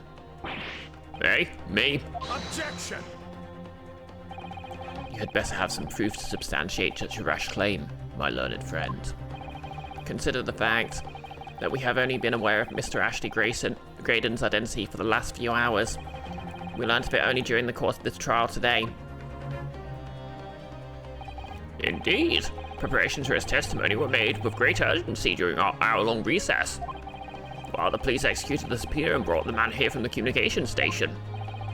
And until that time, Mr. Graydon would have had no idea. No inkling that he would suddenly be required to appear in court. Are you suggesting that until such time as he was summoned? Yes, my lord. Until then, it's reasonable to assume he knew nothing of the peephole.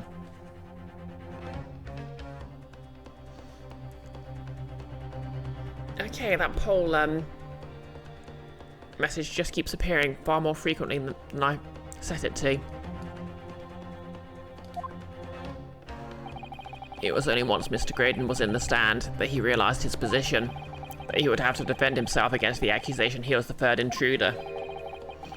You're suggesting to the court that it was while this trial was in progress that he received this information, so that he could commit perjury in order to save his skin. Exactly. And the only person with knowledge of the investigation that he had any contact with is you, Inspector Gregson. This is a bloomin' outrage. Why'd I be given away? Do you still have investigations for this fellow, eh? Okay, so quite impressive he can talk while using that quickly. Nullis, apparently Oshkosh Bigosh is a kids' apparel company. So it does still exist. Founded in Oshkosh, Wisconsin. Oshkosh being, as you guessed, a word from the Native American language. Like many words in a place name, well, many place names in America.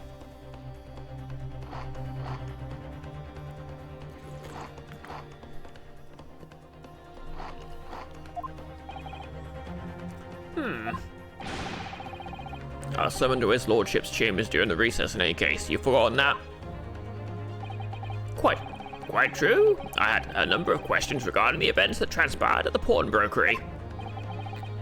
Which means the first time these two lays eyed on each other was after the proceedings resumed, following the recess. Notice Gregson eats like a muppet. Well, he is kind of a muppet, isn't he? Since then, they've been in full view of in the stands, where such illicit discussions couldn't possibly have occurred. Ugh. Oh, I've just remembered something, Bruno. What is it, Iris? There was one time before, wasn't there? I think it was when Ginny was testifying. Oh yeah, now you mentioned it. When the bailiff was dispatched to retrieve Gilda's music box from the scene of the crime. That's it. It was during that testimony. I remember finding it strange at the time. Mr. Graydon and the inspector seemed to be having some kind of secret discussion. Well.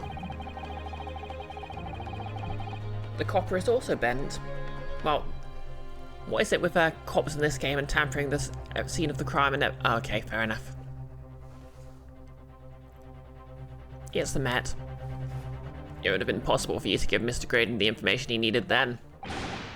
What? You little toe rag? You're making all this up. I'm a respectable Scotland Yard inspector, for crying out loud. Why'd I do something like that? Why'd I be giving away confidential details to the likes of this bloke? Admittedly, you wouldn't have had any reason to do something like that for no gain. But perhaps it was part of a deal of some kind. Then it starts to make sense. What deal, Counsel? I wonder if perhaps in exchange for details about the peephole of the crime scene, Mr. Graydon agreed to give a certain something to the inspector.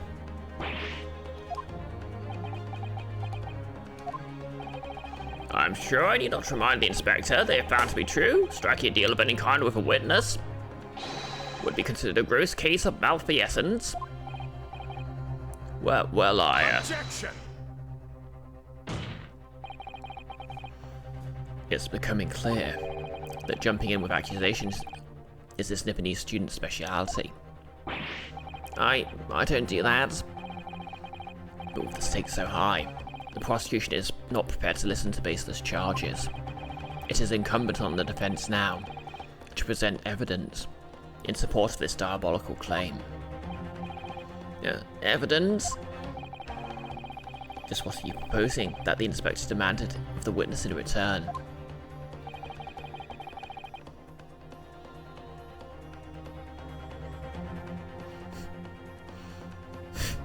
No less. I'm an inspectable Scotland Yard inspector. I should take this up with a piece of tea leaf. Okay, I don't know why that tickled me so much. The court must see proof of this alleged deal. If Inspector Gregson really did strike a deal with Mr. Graydon, then logically, there's only one thing he could have asked for. That must be it. Reno, do you think it could be? Yeah. It's the missing link that would join all the dots together in this puzzle. I must press you for an answer now, Counsel. What evidence explains the nature of the alleged deal that the Inspector Gregson made with the witness? It must be for the other...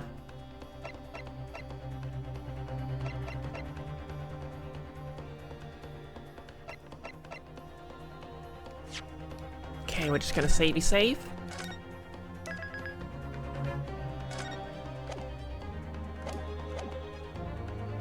Take that! Inspector Gregson, besides this murder, is it not true that you've been working on another very important case? What are you going at now, Sunshine? Is it possible that this other top secret case is what's alluded to in this newspaper article here? The classified secrets being leaked overseas from the Ministry of Justice. How the blue Nora could you... We discovered during the course of this trial the music box deposited at Winterbanks by Magnus Gilded. A special music box designed to play two discs at once. It would seem very likely now, they encoded on the pair of discs that were in McGilda's possession. Nullis, you know, you've mentioned it before now, but piece of chilief lives in your head rent-free ever since you watched soap. Oh, fair enough then. Are the leaked classified reports, classified secrets. So I put it to you, Inspector, that in order to recover the second of the discs containing those secrets, you covertly made a deal with Mr. Graydon, in which you exchanged the disc for details of the case. Wait, you little... Ugh! This is really making me crave fish and chips, you know. Order! Order! Order! On the day of the incident, when we met you at Winterbanks, you said this. I'll be taking whatever it is of Mr. Begilded down to the yard, thank you very much. So hand it over. No, don't give it to him. It's mine. That is mine. I'm sorry, miss. But anything belonging to Begilded has to be taken in as evidence now. Scotland Yard already knew it at the time, isn't that right?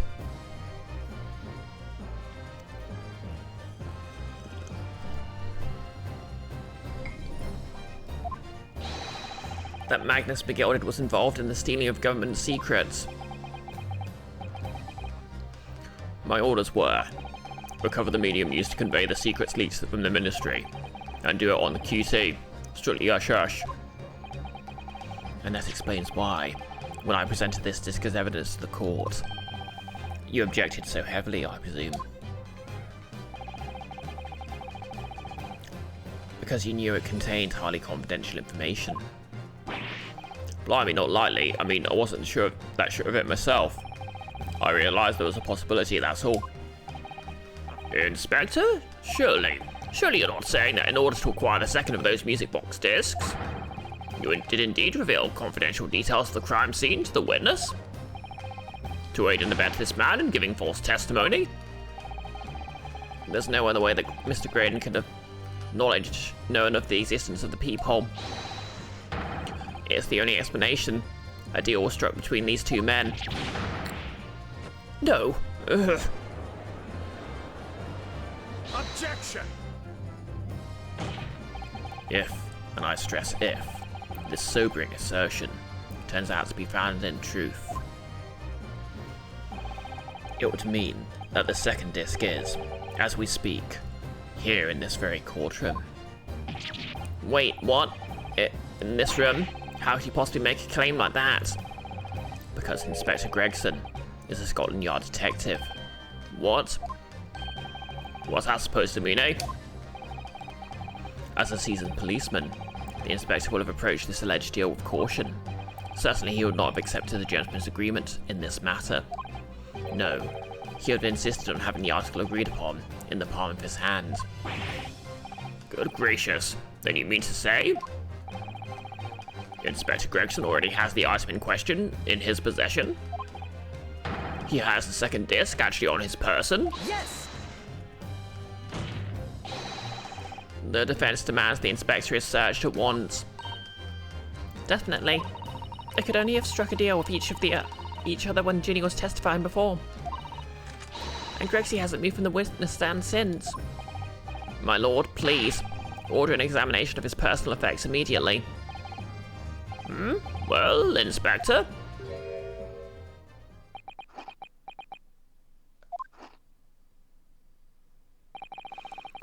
This young lad wants to tone down his imagination. He's insulted me in my profession quite enough.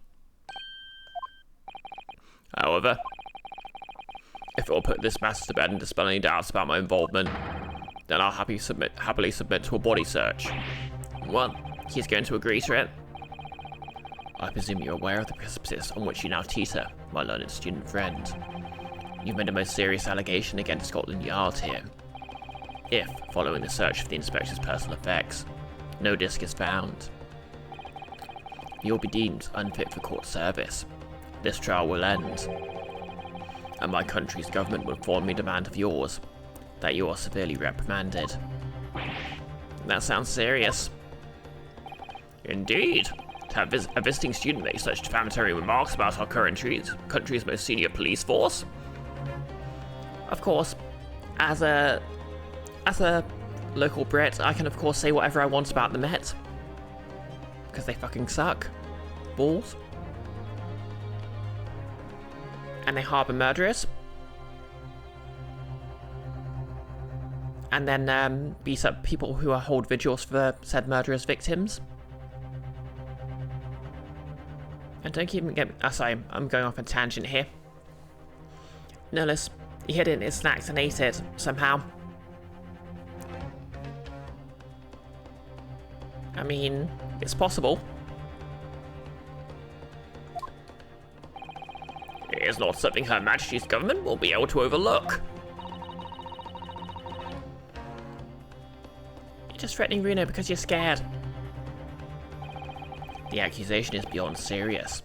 You must be prepared for grave consequences. It's true. I can't imagine Gregson would have accepted a gentleman's agreement for something so critical. The disc must have physically changed hands, which means the inspector should have it. But somehow, something doesn't feel quite right here. Very well, Counsel, you know the implications, so let me ask you one final time. Yes, my lord. Notice, he just opened his cylindrical Muppet head and inserted it like a DVD. Oh no, he opened his mouth and just popped it in like a Nintendo Wii sucks in a disc.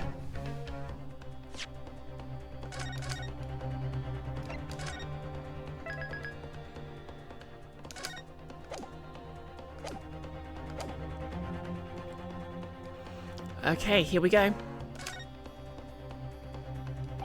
Yes, the defense demands that the Inspector Gregson is searched at once. Very well, are you ready to proceed, Inspector? Be my guest, sir.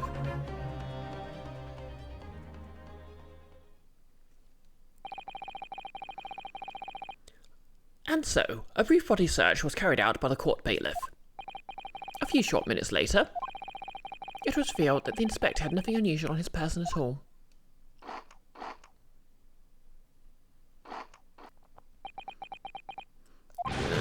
Yeah. Just as I thought. What? Well, you heard Greg say before. He almost invited the search. It was obvious that we couldn't find anything. Maybe consider mentioning things like that before I monumentally put my foot in it next time. Well, Counsel, what do you have to say for yourself now? Have you learnt your lesson? Or do you intend to embarrass more people in this courtroom? Did they check under his hat, though? Good question. This is bad.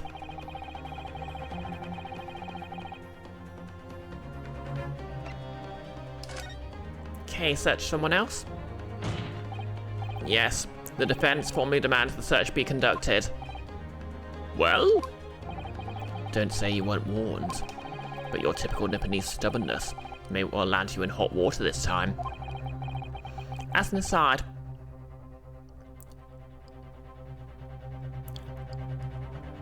for further information about the Met's conduct, look up the case of John Charles de Menezes. Perhaps the lesson will do you some good. Fair enough, I've got nothing to hide. Very well then. Bailiff, conduct a search for the inspector's personal effects, please.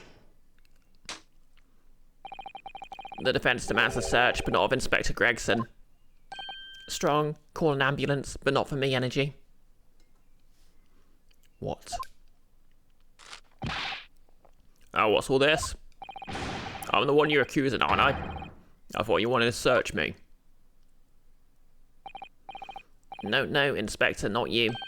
Somebody else. What's the meaning of this, eh? Lost at last, have you, sunshine?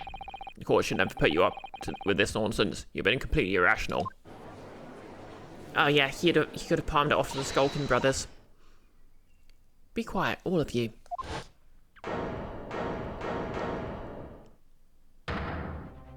Okay, be quiet, all of you. Bruno's doing what you all told him to do, and having the courage of his convictions. So you should respect that and listen to what he has to say in good faith. Because that's the British way. Is it now? Is it really? I'm not entirely sure it is, but... Well said, young lady. Indeed, this court is in awe of the defense counsel's conviction, and eagerly awaits his next words. You what? No, don't be too hasty, my lord. If I'm not mistaken about the things I've seen in court today, I'm fairly sure that I know who has the disc at the moment. There's only one person it can be. Counsel, of whom do you request the search now? It's got to be yeah, it's got to be Nash Skulkin.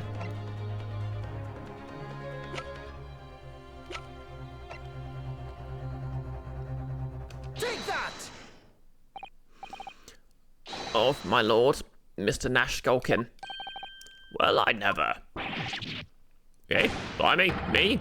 Him? Very well then, bailiff.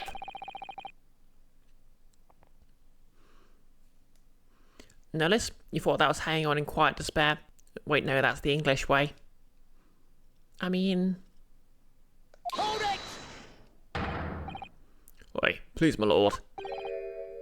Inspector? Scotland Yard, has to object to the search. Objection! Unfortunately for you, Inspector, your objections carry no weight here. Eh? In this courtroom, only the prosecution and the defense have the authority to object. But Lord Van Zykes. I have no idea what forces are in play that might influence your actions. But personally, I have no intention of obstructing the course of this trial. Ugh. Bailiff, carry out the search. Now, hold on a mo, I don't know nothing. No, nothing about no disc. Cut it out. Ah. Yeah, my lord, in the witness's pocket. I found this. Good lord, that's... Another music box disc. I know nothing about it. Nothing.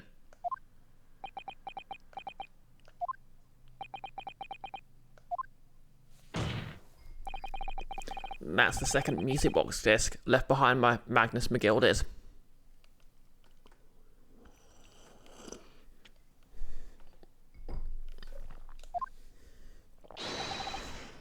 Is it not, Inspector Gregson? Ugh. Ugh.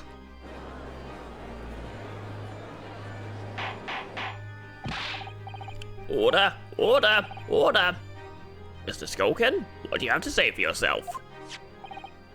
Go on, Bennett. I mean, just go on, Flamin' Bennett. I swear I didn't know nothing about that disc.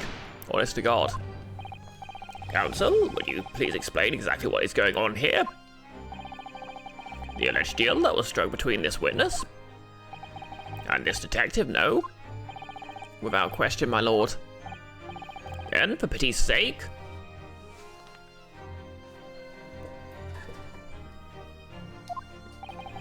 why on earth was this man in possession of the disc that the inspector traded for information?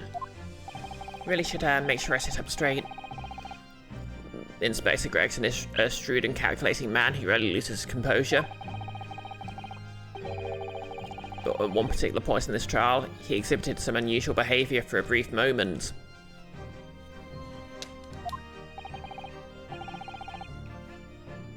Oh yeah, and I'm sorry about the slight patch of body paint I missed earlier.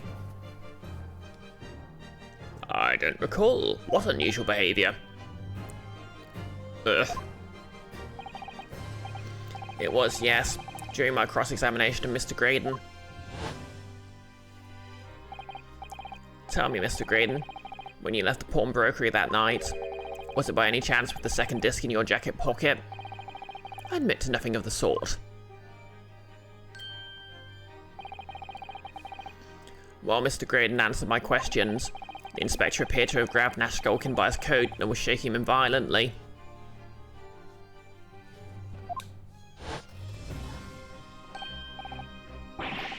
Yeah, you did it all. Thought Thought Menorcan was going to fall clean off. It did. Sorry, thought Menorcan was going to fall clean off. I did. I was wishing I'd been born as my brother. I was. And what exactly happened to make the detective attack you like that? I ain't got a clue. You just suddenly turned and grabbed me, whistled like that, and started shaking me. Why the blazes didn't you mention the third gun when we got you down to the station? That's what he said. Yelled it right down my ear, all he did.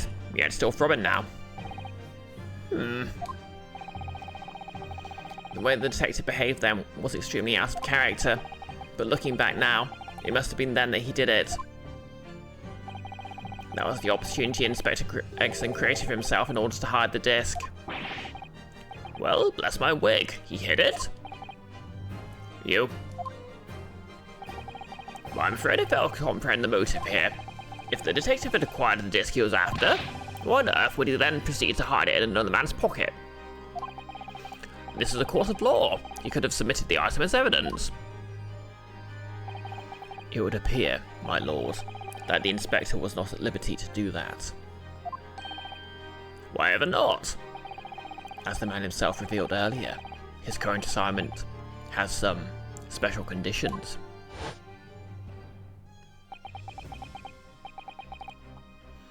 My orders were, recover the medium used to convey the secrets leaks to from the ministry, and do it on the QT, strictly hush-hush.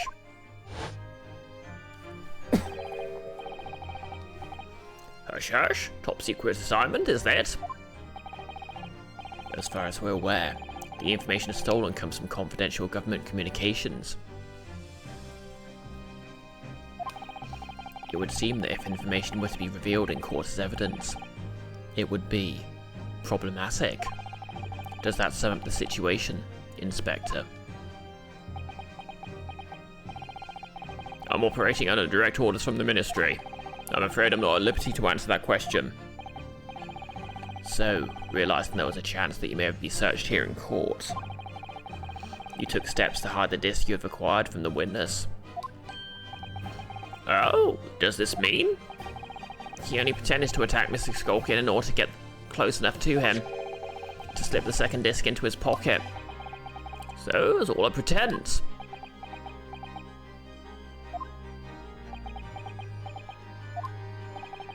Well now, Inspector Gregson, and you, Mr. Graydon, are you prepared to admit the accusation made against you of this alleged deal?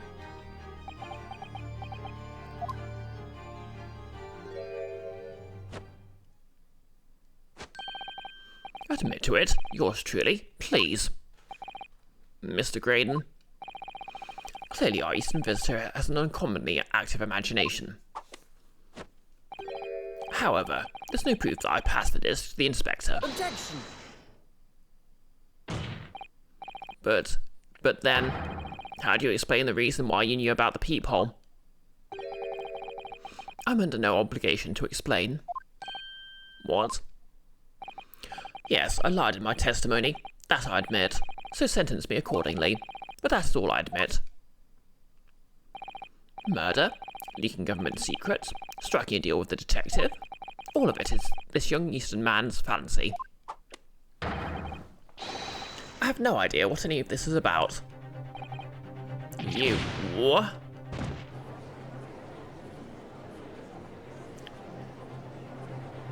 He's just got an answer for everything, hasn't he? Well, what about you then, Inspector Gregson? Do you admit to making a deal with Mr. Graydon in order to acquire the disc?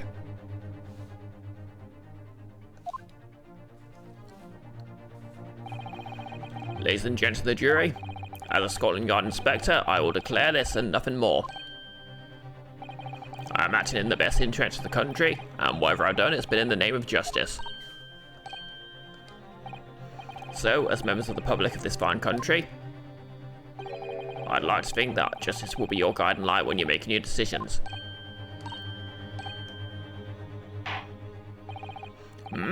This is quite a quandary indeed. Rarely have I encountered such extraordinary tumultuousness in the concluding of a trial. Nevertheless, in the absence of any further evidence to be presented, I believe it is time that we put the matter to the jury for their final leanings. Well now, as a fellow servant of the Queen and country, I must say I sympathise with the old inspector. Yes, he is a dependable man, and I'm quite sure in service one becomes a good judge of character. Even crossing your eyes doesn't help when it comes to looking at this case. It's all blurred to me. Oh well, as a fellow professional, I'd like to put my faith in the detective, really. Graydon is a highly skilled operator. Stop. Currently in presence of idol. Stop. Detective has very much trust in eyes. More than his, I cannot say. I don't believe it. Those 6 jurors are... They're going to believe Gregson if they declare this decision now. Is Ginny going to be found guilty? Yep. The moral of the story is, never trust a British copper. If I don't manage to produce some definitive evidence right now, then we're going to lose. Either some proof that Graydon killed Mr. Winterbank, or stole these government secrets. Or some evidence to force Gregson into admitting he struck a deal with the witness. Well, counsel? I think it's time I imposed on the jurors to declare their final decisions, no? That is, unless you have some compelling evidence you have thus far not presented to the court. If I let the judge call on the jurors to announce their leanings, Gina will be found guilty. So there's no choice then, Reno. You have to throw some more evidence at them. This is it now. It all comes down to this. Who do I present evidence against? Gregson or Graydon?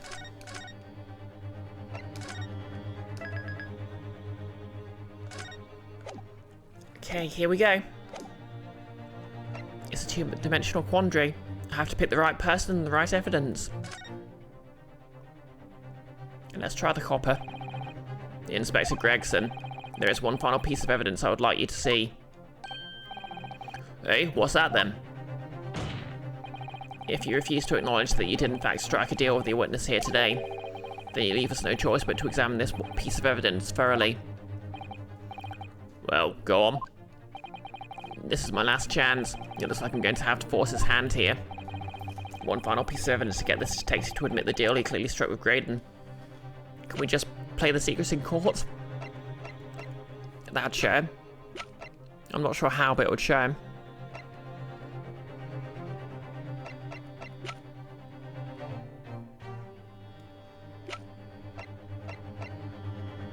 Take that!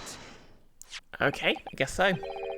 Is that Mr. McGolden's peculiar music box, counsel? No less. Justice here means unwavering faith in this cop who keeps getting caught in his own lies. I mean, basically. I kind of like how the cast is more morally grey here. Like Gregson's basically the Skim's Gumshoe, but he's clearly kind of a dick. I mean, Gumshoe had his moments, but you know what I mean. Like, the prosecutor's clearly up to something, and so on and so forth. Yeah, with a disc already in place, ready to play, I think perhaps now would be a good time to listen to the sound produced by the music box again. Only this time,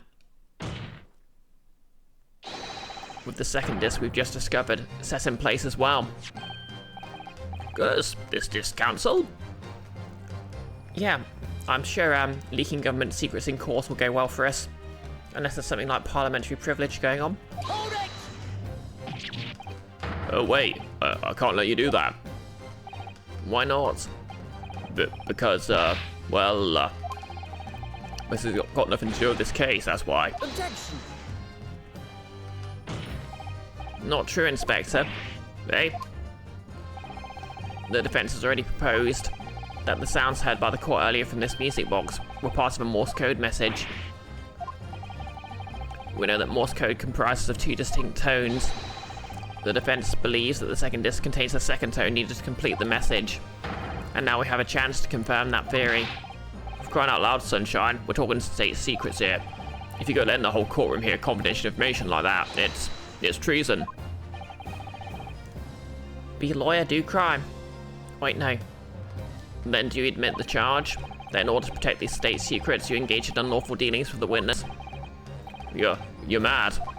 If you let that secret information out into the public domain, you'll be making an enemy of the entire British government, you idiot.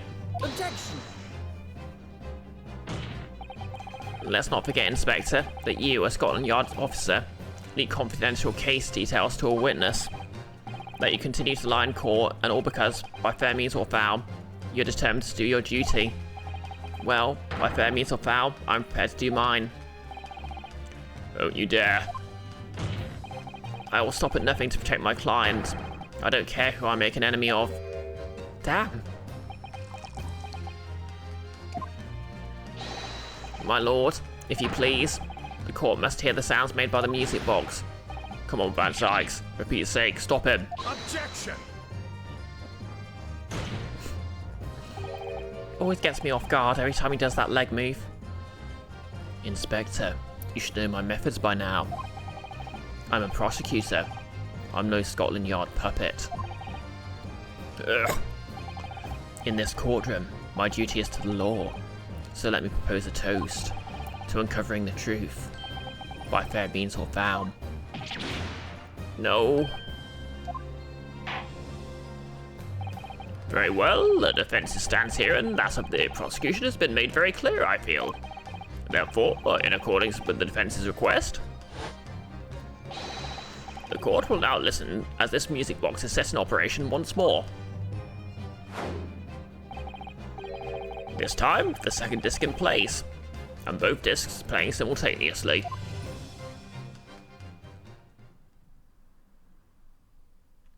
The most dramatic Morse code reading.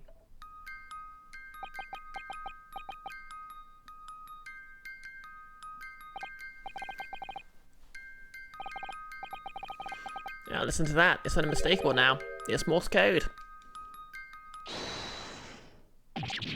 Alright, admit it, whatever you want, but for the love of God, shut that blooming box up.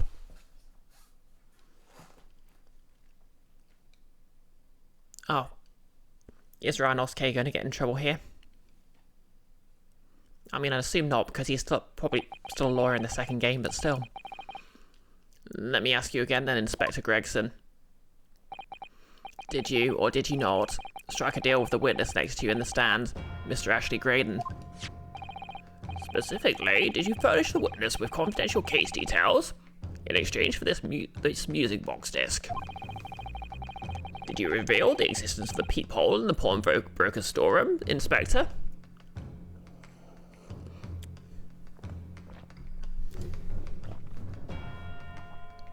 It's actually kind of neat. It's like the police version of slipping a lockpick to someone, just giving him a small detail he could have used to get, wriggle out.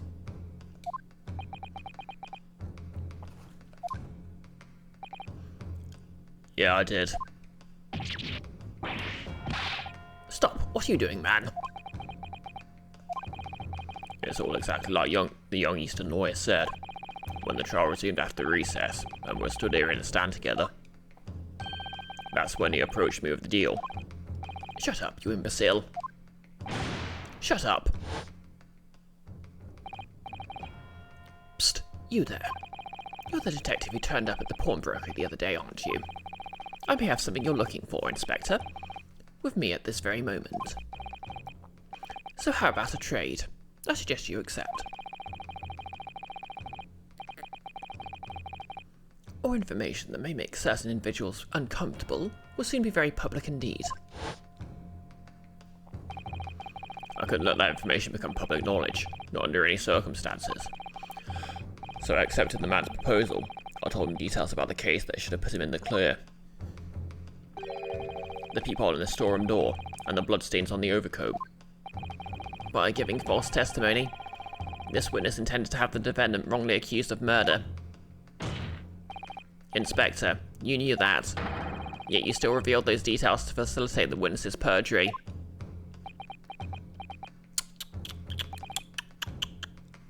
Yeah, I did. But then it turned out the peephole had only been made that night, after the incident took place.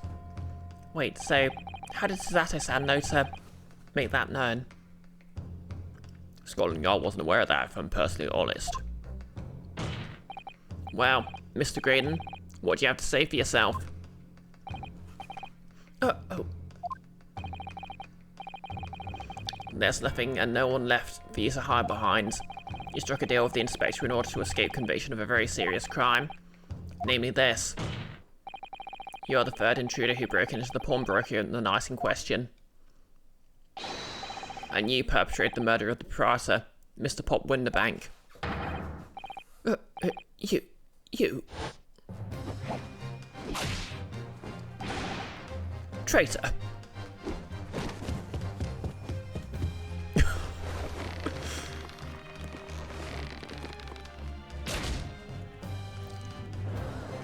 Okay, he was just saving him from choking on a chip.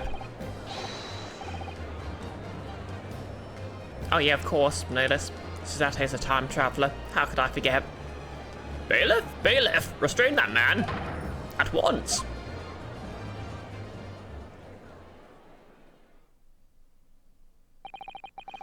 That's it then. It's all over.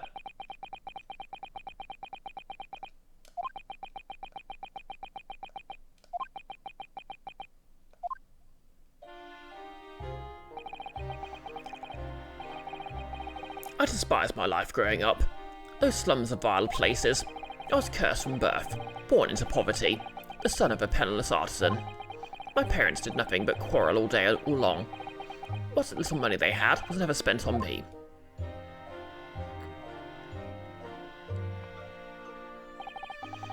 So I set about studying, to better myself, to one day escape from that hellhole. And you eventually became a communications officer. I admire your determination. But then you decided to try and sell government secrets. Why?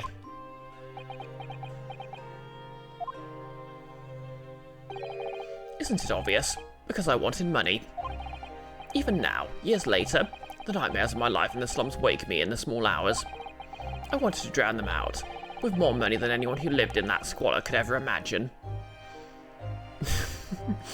He wanted more money because he was traumatized by...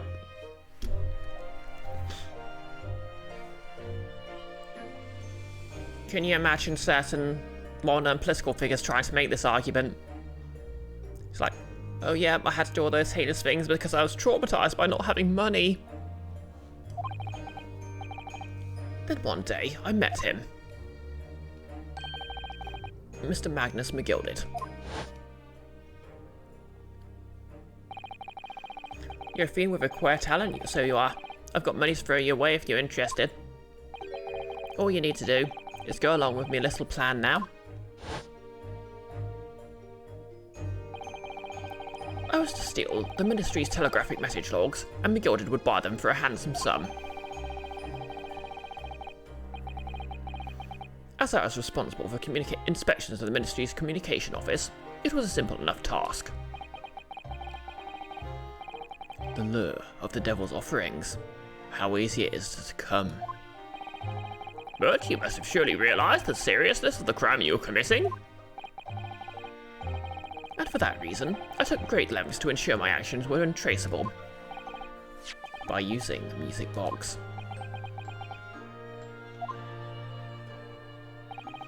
My father was a brickmaker, though my mother divorced him when I was still a child. Yeah, Mr. Mason Milverton. That's right, he was very skilled with his hands. He'd once been a music box maker's apprentice. I imagined his skills would be sufficient to create a machine that could generate Morse code. So I sought out my father again to employ his services. It was the first time I'd seen him since I'd left the slums, 10 years earlier.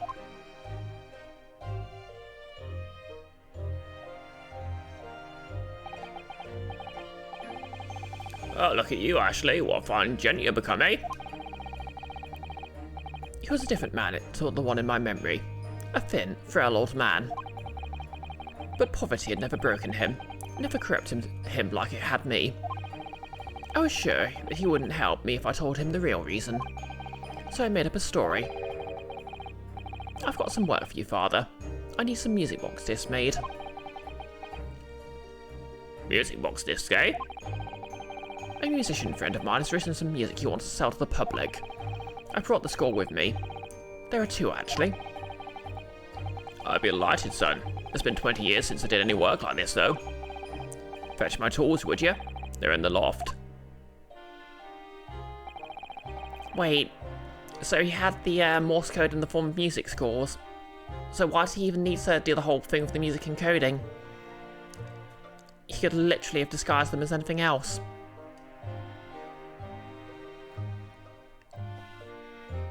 That's how I had him make the 2 discs, thereby splitting the information in 2. You're taking considerable precautions indeed. It was to protect myself as much as anything. It meant I could deal with McGilded in 2 separate transactions. The first involved the first of the 2 discs, and the music box for playing them. I exchanged them with McGilded for 10 guineas. Then, on receipt of the second disc, he would pay 1,000 guineas. So, what happened on the omnibus 2 months ago? Was the second part of a deal? The exchange of the second disc? Yes. I'd sold the man information that way a number of times already, but it seems he became reluctant to part with his money. But that doesn't quite make sense, Mr. Grader. For why was it that on the omnibus 2 months ago, your father, Mr. Milverton, was the one dealing with Mr. McGilded and not yourself? When I received the 1,000 guineas after my first completed dealings with McGilded, I decided to give 200 to my father for his troubles.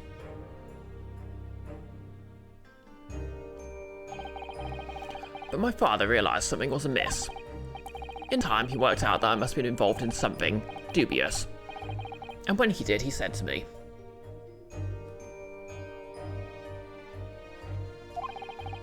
"Next time there's an exchange, you'll let your old man do it, understand? Otherwise, I won't take your money anymore."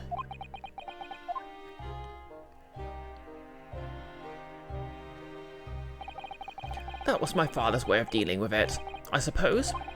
Climb into the omnibus, hand over the second disc, and take the money from McGilded. That's it. He had no idea what was actually on the disc I'd asked him to make. He never knew. Just like I'd never know why everything went so horribly wrong that night. All I know is the disc was taken from him, and he never returned home. Okay, so he killed McGilded for killing his father. Okay, that's sad.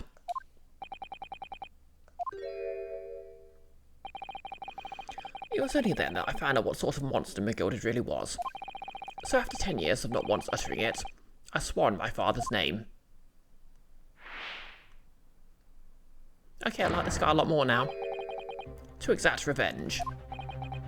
Revenge?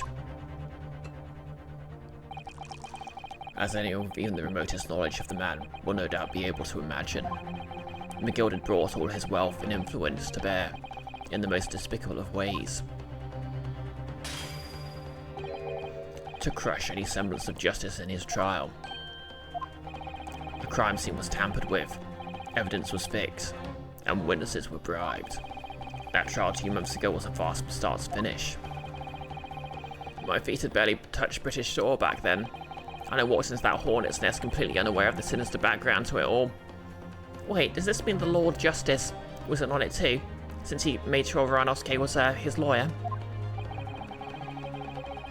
I'd made plenty of money out of my dealings with McGilded by then, so I spared nothing in my arrangements 2 months ago. I knew exactly who to hire. If you're willing to pay the price, there are people in this city willing to do anything you ask. McGilded himself had shown me that. Are you saying that? I think you have the picture now. After he twisted everything to his favour in this courtroom to ensure he walked free, I took matters into my own hands and delivered the justice the monster deserved. Okay, so he had him locked in the carriage where he committed the murder and burnt to death. Did he hire Agent 47 for this? How the hell did he arrange that? That tragic accident following the trial here 2 months ago was planned and executed by yours truly. McGilded's death that day was caused by this man. Ever is ready, sir, if you'd like to follow me into the courtroom. What's this, officer? 'Tis sooner than I was led to believe. I hope it's not too inconvenient, sir. There are some changes to the schedule. Well, I must be making tracks now. 'Tis time for the inspection. They're going to examine the omnibus again, so I'm told. Asked if I could be present for it myself.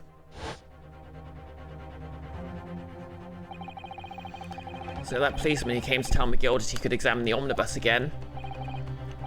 That's right, an imposter, hired by me. McGilded used his wealth to manipulate the trial. He paid people to adulterate the omnibus with all manner of false evidence. No less, oddly tall bailiff. It's my first day.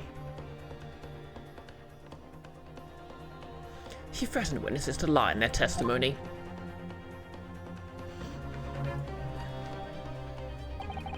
So I gave the man a taste of his own medicine. Once the omnibus was doused in paraffin, one of my sham policemen ushered McGilded inside and sent him on a one-way journey to hell. Okay, that is actually... I kind of respect this guy. No less. Oxbox Hitman reference. Oh, okay. I never watched their Hitman videos, so... An eye for an eye. That's how I avenged my father's death. A spine-chilling account indeed. But that wasn't the end of it for me. There was a loose end, you see. A loose end? Yes, I should think it's obvious. The second disc, which my father had taken to exchange for McGilded. Oh, yes.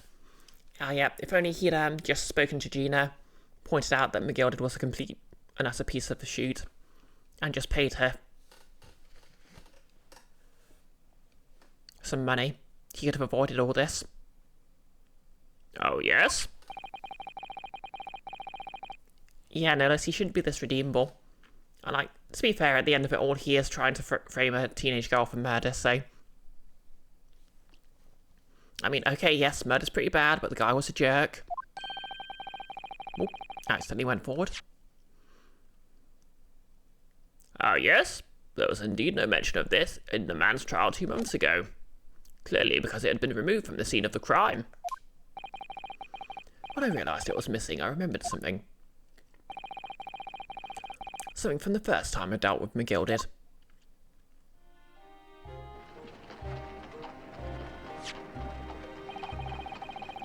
This is the first of 2 discs, and the music box you need to play them. Well, look at that now. Wait, oh, look at that now. What an ingenious little invention. So then, as promised, 10 guineas for you, young man. Well, what's this? Winterbank's pawnbrokery. Aye, 'tis a pawnbroker's ticket, so it is. You can use it to redeem an article I've deposited there for you. There's no need to give it a name, just hand over the ticket and tell the fee in the watchword. I put a jewel in pawn for you. It'll fetch a good 10 guineas if you sell it, so it will. I've never heard of a pawnbrokery being used in quite that way before. Have you not, Mr. Grin? London's pawnbrokeries are very useful places, you know. Each one is like an extremely secure vault.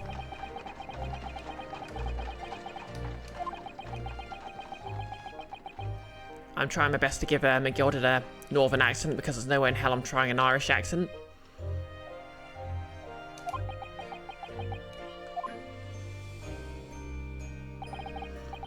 So I knew that if he'd taken steps to hide the disc, it would be in the pawnbrokery somewhere. And that, on the night he killed my father, he must have entrusted the ticket to someone.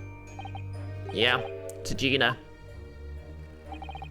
I remember now that when we first met you at Winterbanks that afternoon 2 days ago, you had a description of Mr. Lestrade written down. How do you know who you were looking for? From the trial. That pickpocket's testimony was clearly peculiar. Anyone could have seen that. I realised immediately she was another McGilded's pawns. That he must have threatened her somehow. I was fairly convinced it would be her who had the ticket, so I started to make some inquiries. I had a strong suspicion the girl would come out of the woodwork on the redemption deadline.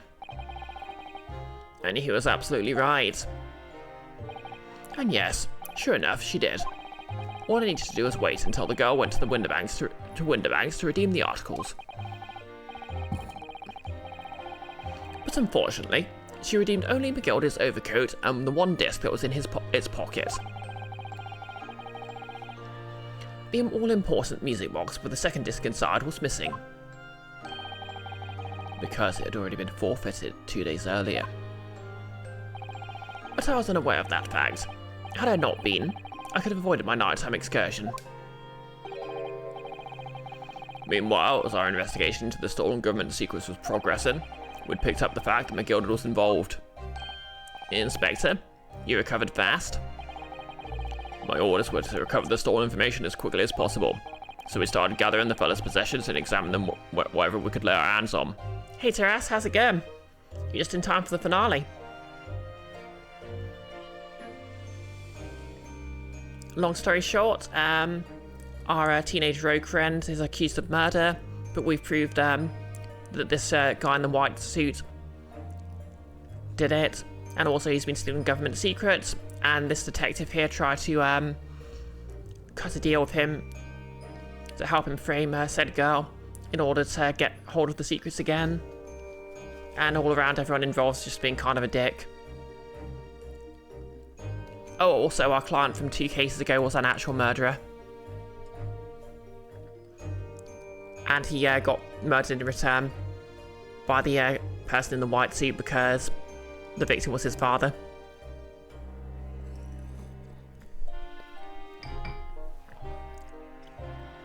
Also, the key piece of evidence was a device that made cat flaps, because of course it was.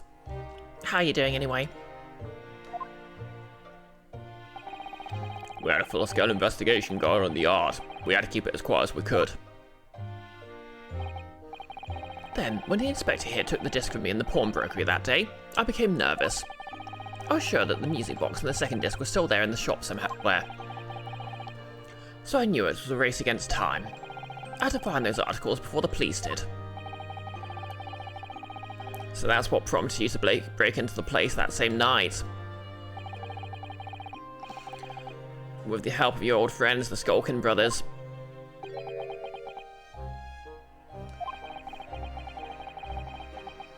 What happened that night in the pawnbrokery, I can only describe as a nightmare. While Nash and Ringo were searching the counter. Taras, you currently cleared 2/3 of Dreamfall. It's a pretty basic adventure game compared to the first.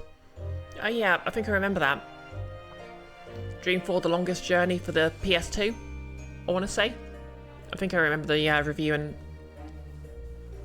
the official PS2 magazine.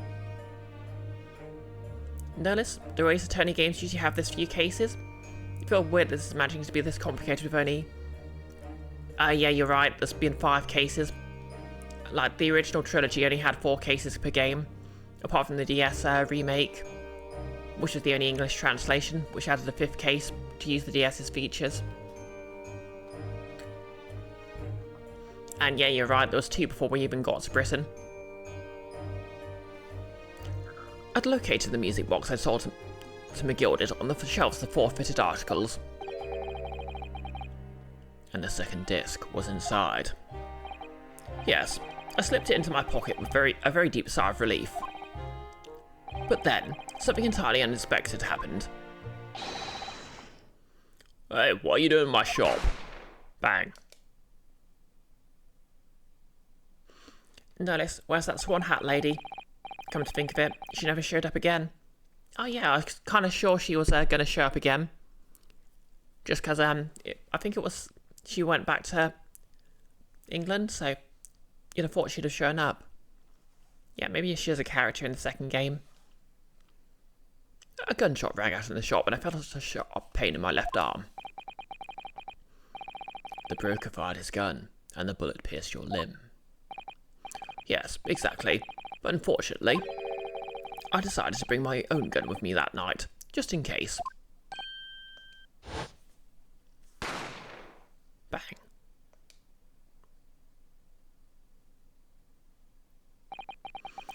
Before I knew what was happening, I'd fired back. The man had already turned to flee. I hadn't intended to fire in his direction, much less kill him. But unfortunately for both of us, the bullet hit home. It struck him in the middle of his back as he fled through the storeroom door for refuge. Sorry, tell. It all took place in the blink of an eye. I don't imagine Nash or Ringo even realised what had happened at first. I was terrified, so I fled. And that's the whole story. That's everything that happened at Winterbanks on that wretched night.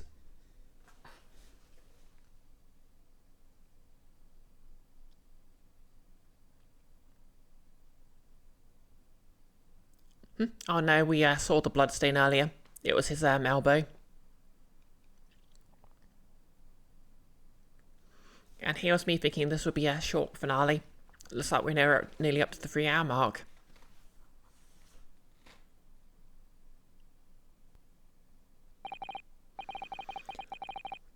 Earlier, you called McGilded a monster. A man who used his wealth and influence to distort the facts and escape justice for the crime of murder. Oh yeah, he is kind of a hypocrite, isn't he? Oh, the one that hit Winterbank. I mean, it hit him in the back, like the back of the shoulder. Actually, no, because it was specifically said it hit him, it hit him directly in the heart. What a tragic irony. For what you have done is exactly the same.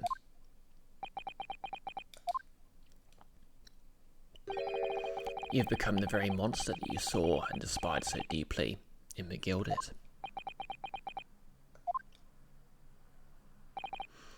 Yeah, I think I have.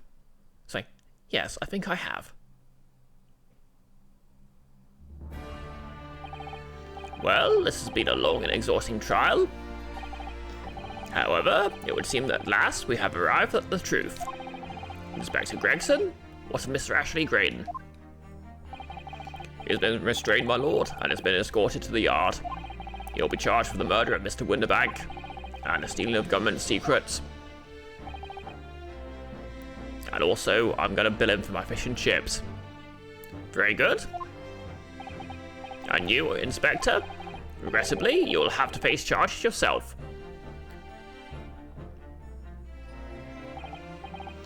Nellis, maybe you keep thinking the heart's slower than it is. You failed anatomy in college and didn't go to high school. Wait. So is college in America before high school? Because here, our equivalent of high school is secondary school, and then college is what you go to straight after, and then you go to uni. Oh, you think you passed that college course with a D because you're late for some reason? Fair enough then.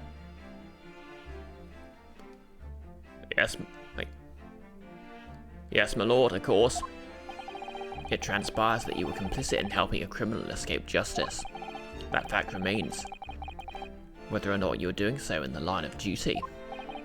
The crime is a serious one, Inspector, and inexcusable. What's this? Van Zyk's actually calling a cop to account? Now to the defendant, Miss Gina Lestrade. Oh, yeah. It's time for the final adjudication. Is the jury ready, Mr. Foreman? Yes, sir. Garrett Squadron, standing by, sir. This is really it now. Nellis? No, college is after high school. Also, you thought the UK didn't have college or called it university. Oh no, college is completely separate. Basically, when you're... you start off at infant school, then you graduate to primary school. Then when you're a teenager, you start secondary school, which is and then at the end of secondary school, the last 2 years are called sixth form or college. I like the secondary school I went to didn't have a sixth form, so I had to go to a separate college.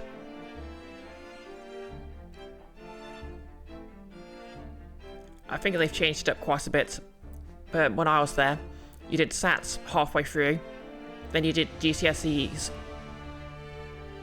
General National Vocational Qualifications.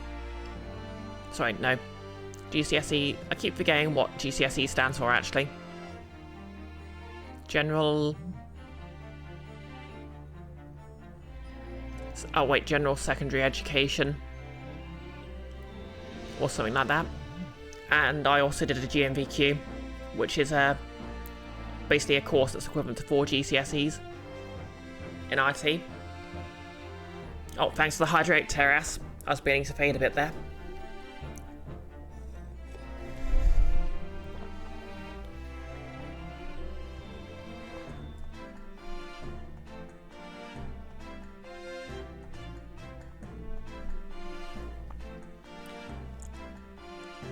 And basically, your GCSE results are used to apply to decide what you can study in sixth form. And in sixth form, you do a 2-year course called A levels. And in the first year, you'll get what are called AS levels. And in the second year, you get AT levels. And then your A levels are used to apply to university. I think they've actually changed it now, but yeah. Notice there it's preschool, elementary, middle, and high. Oh yeah, I know the last couple of years of high school have like funny names.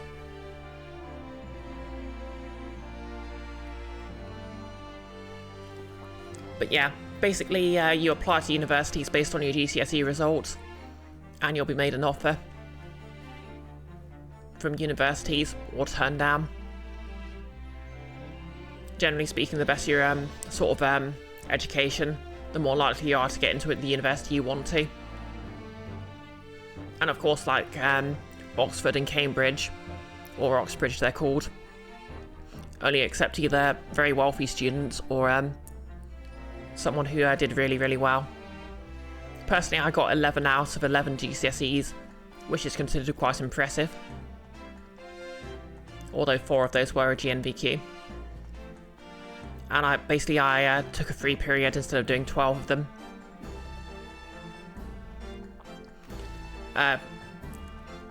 GCSEs are kind of weird because you need at least a C grade to pass, whereas in the rest of the system, and even an E's fine.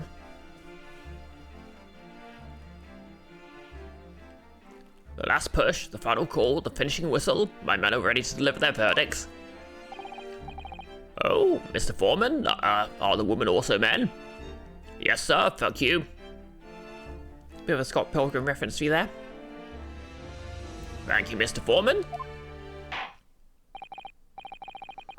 Very well, ladies and gentlemen of the jury, and those who know better, you'll now declare your final decisions to the court. Not guilty. Not guilty. Not guilty. Not guilty. Not guilty. Not guilty. Wow, they really helped the goblin from Critical Role. Sorry, really hate the goblin from Critical Role.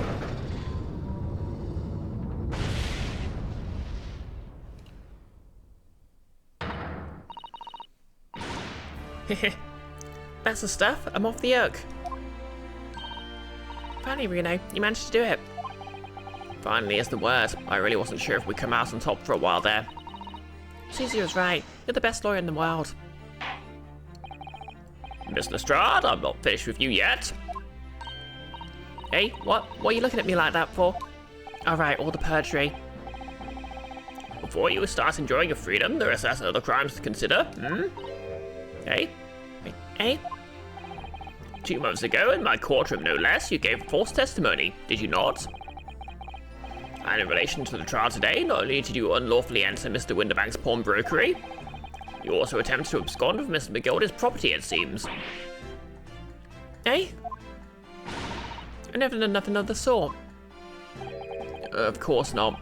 It's not like you were gleefully wearing McGildy's coat in your cell yesterday or anything. And just when I was getting excited about throwing a party for Ginny this evening. And turning your attention to the defense, determining that when played together, the music box discs contain a message in Morse code was, well, it was certainly a most unexpected revelation, counsel. Quite so, my lord. The prosecution was caught entirely off guard. In fact, I think we should applaud my learned friend's courage here today. I propose a toast to demanding that government secrets be disseminated before the entire courtroom. Okay, we are going to get in trouble for that. Very sorry about that. It was the only way I could get Inspector Gregson to admit what he'd done, so... If I may say something on that point... Isn't that... Right, if I may say something on that point... It's about the sounds produced by the music box before. I do wonder... if that really was Morse code at all. What? What are you saying, madam? Oh, well, it's just that I'm really rather fanatical when it comes to Morse code, you see. So much that the whole world seems to be covered in dots and dashes to me, in fact. Goodness, madame, an unhealthy level of obsession one feels. But I must say, in my opinion, the sounds produced by those two discs were nothing more than that. A meaningless series of two different tones. What? What? Can that really be? It wasn't Morse code after all. Fuck. Okay, I guess he's off the hook then. My lord, the defense would like to listen to the music box again. You off your nut? How many times do I have to tell you? Those discs contain ministerial secrets, sunshine.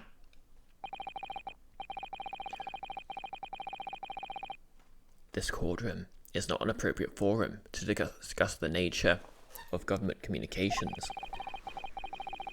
We know McGilded conspired to trade national secrets with our enemies. Secrets acquired from Mr. Graydon. Now that the man is admitted to his crimes, we have no need to pursue the matter further. It's really going to bother me. Stop complaining. You're going to get charged with treason there. Miss Lestrade? Yeah, my lord? That which you have seen today in this courtroom has been largely extremely disturbing. Falsified evidence, intimidation, perjury, a grim catalogue of depravity. An appalling experience to befall any child. Come on, it ain't nothing. I don't see most days in the back slums. I beg your pardon? If you're weak, you pay for it. That's just how life goes. Gina.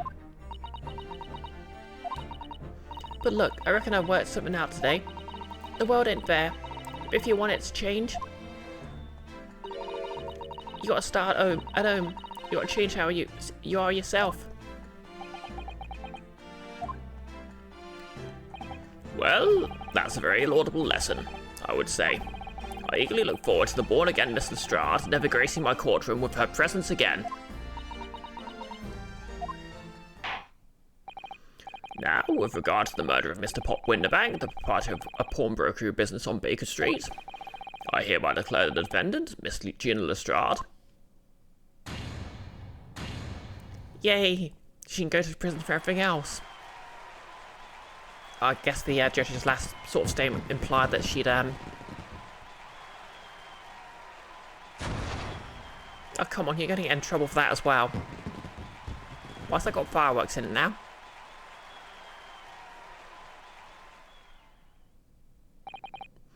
That is all. Court is adjourned.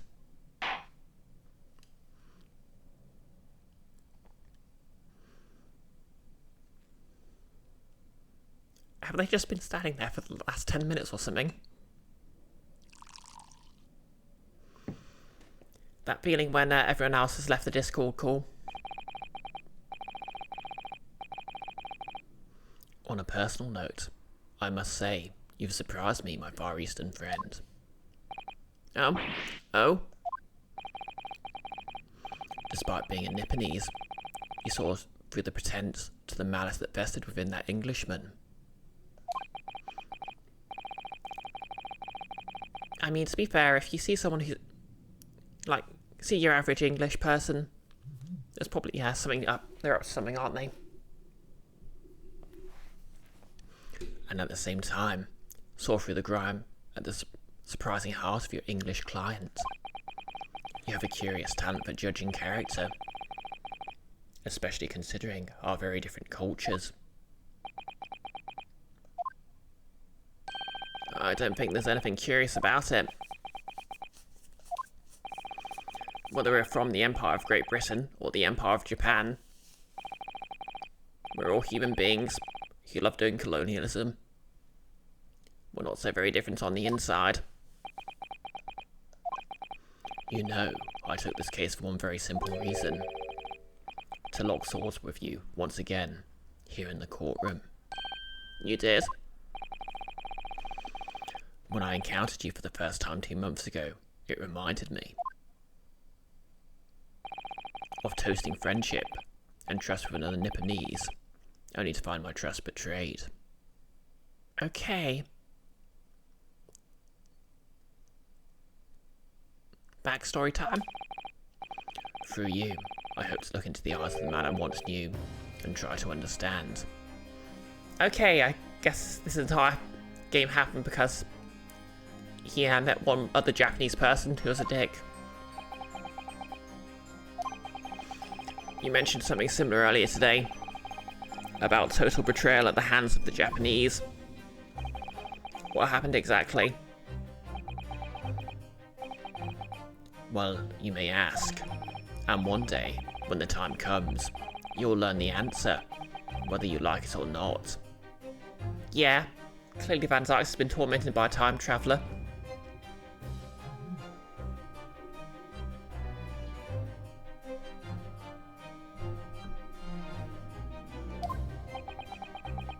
I guess this is a plot hook for the next game then. Right, I'll wait for that day then, if I must.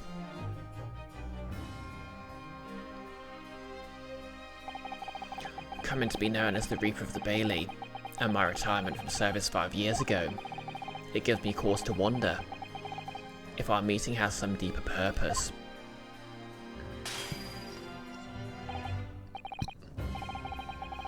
So farewell, my learned Nipponese fellow, until we meet again.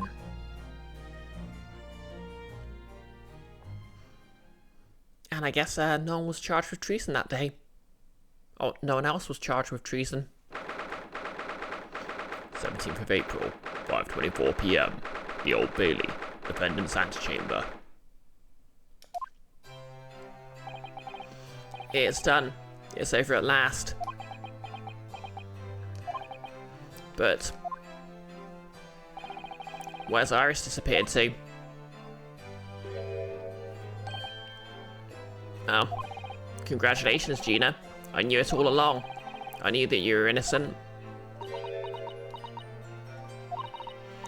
Well, you did what you said, Mr. Naruhodo. You believed in me, right up until the end. You're as old as your name. What's odd about it? I told you I had faith in you, didn't I?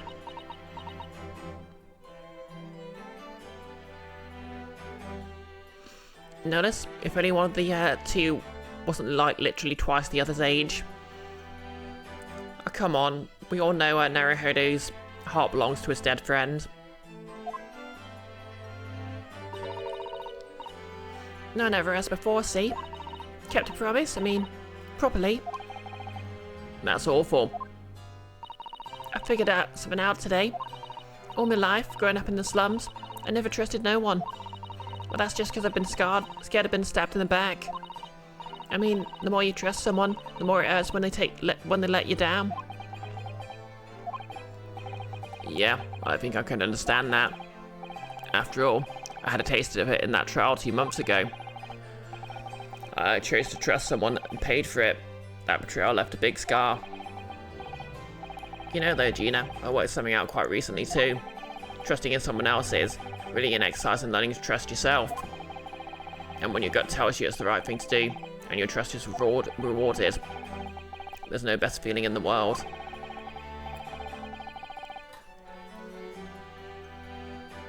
Wait, how old is everyone?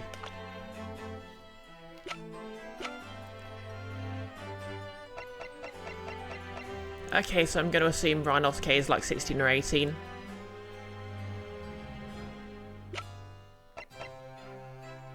Yeah, like double the age. Seriously though, he does not look like 32. Like, I'm 30, cough. And he looks old enough to be like the grandparent of some people I know. I think I have you to thank for reminding me of that valuable lesson. Oh, well, if you say so. Doesn't make a fat lot of sense, though. I'm trying to say that putting my faith in you, Gina, has been a real pleasure. For crying out loud, pack it in. But I suppose I sort of feel the same way. I mean, sometimes trusting someone else is, you know, alright. Thanks.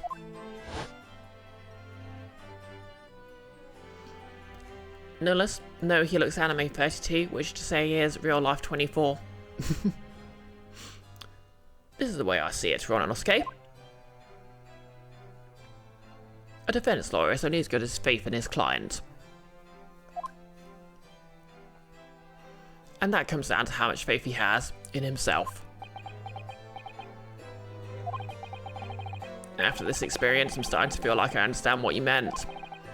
Kazuma, am I living up to your expectations? Am I turning out to be the lawyer you believed I could be? And this is the point where he just steps out of a cupboard and wasn't dead and was alive all along.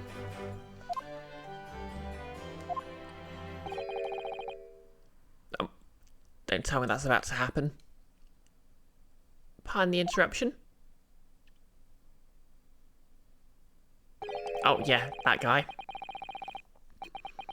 But what the deuce does a man have to do to be noticed around here, my dear fellow? That voice. It's too late for that voice now, Mr. Naruhodo. I've been standing here patiently in the corner of the room for an eternity. Yes, it was me all along. I would have said when you finally noticed me. But you people, with your incessant babbling... When the DM gets frustrated the party hasn't picked up an obvious clue. Mr. Sholmes? Yes, it was me all along, you see.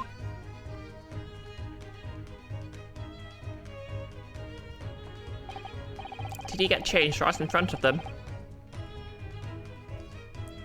I'd assumed you'd been taken back to hospital, to be honest. Indeed I was, but I managed to escape again. Oh. I happen to be aware of one or two foibles of the doctor who was tending to me. I merely made my knowledge of them known to the man, and he happily issued me with a leave of absence. How very above board. But enough of my adventures. I love how everyone's default solution to everything here is to blackmail someone. That was a fine victory, Mr. Naruhodo. Your tireless efforts are justly rewarded, I feel. Congratulations are in order. As a close friend, I tip my hat to you. Oh, thank you. Some great detective you are. Great at being cold as ice, maybe. Have I irked you in some way, Miss Lestrade? While you've been having a snooze in our soft bed, some of us have been fighting for our lives. Oh, well, that bullet did cause me to lose a substantial amount of blood, it's true. So I have indeed been feeling somewhat cold. Not perhaps as cold as ice, but, well, I have a feel. Could you take your hands off my neck, please, Mr. Sholmes? And in some way, I suppose, congratulations are in order for you too, Miss Lestrade. What's that supposed to mean? Why so half-hearted? Well, naturally, it isn't my intention to alarm you, but... An acquittal in a trial with that particular prosecutor is perhaps a little precarious. Well done, Mr. Sholmes.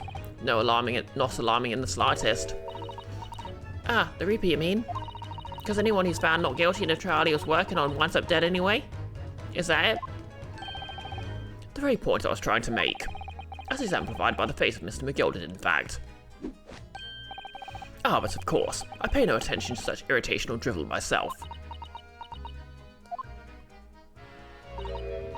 Yeah, well, it didn't bother me.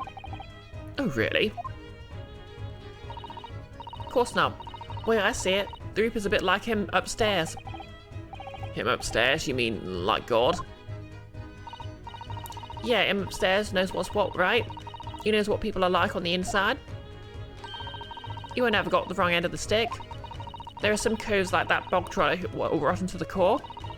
And at the end of the day, him upstairs makes sure they get what they deserve. I suppose that's one way of looking at it. Okay, we're up to, trial by combat, I guess.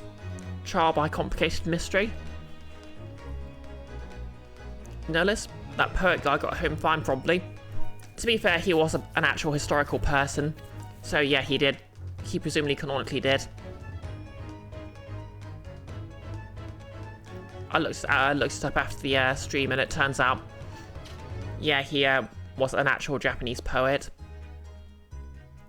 No, unless you wouldn't have taken Gina for something more religious. To be fair, this was Victorian times, so religiousness was a bit more common. Not quite, American megachurch levels, but people were very upset with Charles Darwin for a reason. I suppose that's one way of looking at it.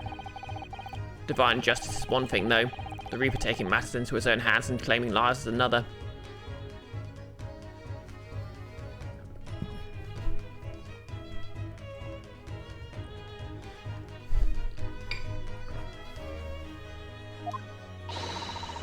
Well, he ain't like the builders of this world, so I ain't get scared. I got principles, see?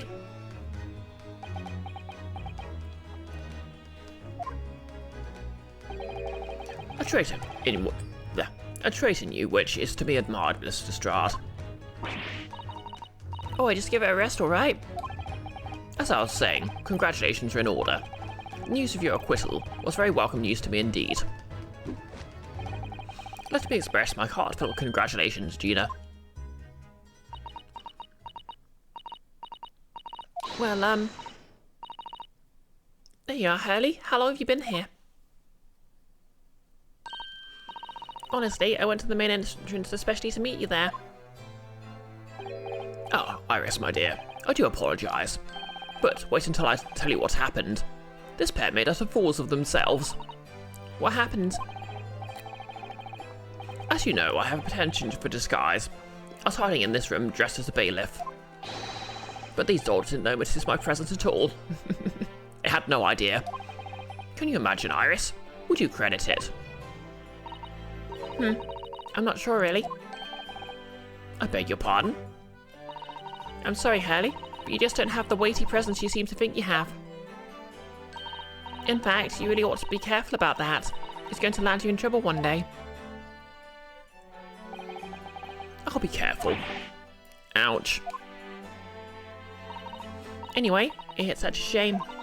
I was so hoping to throw a party for Ginny tonight, but you won't be able to come, will you? Didn't look like I'm going to be going nowhere for a while. You had the judge's passer. I got stuff to make amends for, apparently. All of them offences. What was it again? Breaking and entering? Taking the box trot of stuff? What was in the lug? Blah blah blah. Yeah, I think you'll find that basically being a pickpocket is the main offence. But diving ain't an offence. It's a job, isn't it? I don't think so. Still, it's got me thinking all this. Maybe I should start looking for another line of work. I mean, you didn't start off as a lawyer, did you, Odo? Well, no. Well, I was never a pickpocket. Well, anyway, I reckon I can make a change. I'm gonna do something for all them like me from the slums. Something that makes a difference for them. That's a wonderful idea, Ginny. I'm sure you can do it.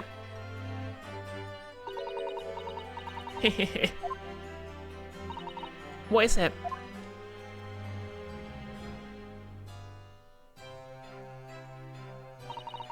Nothing? Miss Gina Lestrade, the prison carriage has arrived, ma'am. Come with me to the rear gate at once. Right. Well, let's send them off then. Yeah, goodbye, Gina, and good luck.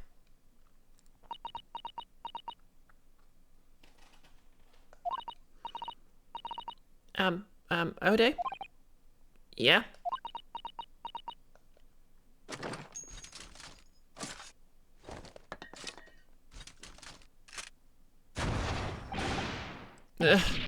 What was that for? I don't know. I mean, I don't know what to say, so... To be honest, I kind of wish I could just smoke my mouth out of awkward conversations. Oh, indeed. Perhaps the situation calls for a phrase hitherto missing from your vocabulary, Miss Lestrade. Eh? On occasions such as this, I would recommend a simple thank you. Alright. Oh yes, it's good advice, Ginny.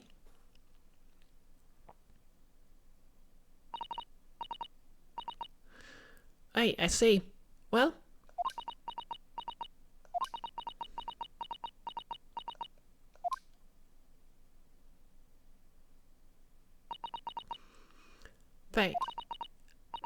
Thanks, Odo.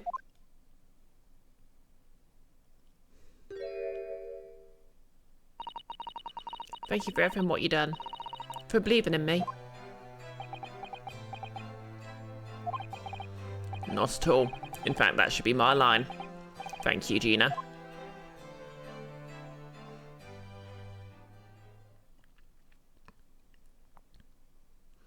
And I guess we're going to get kicked out of the country for the whole really revealing state secrets.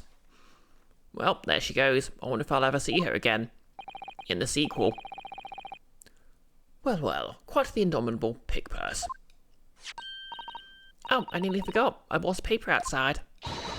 It's a special edition, and this trial's all over the front page. Pickpockets innocent proven. Isn't it wonderful? You should have shown it to Gina, Iris. She would have been thrilled. I know, how silly of me.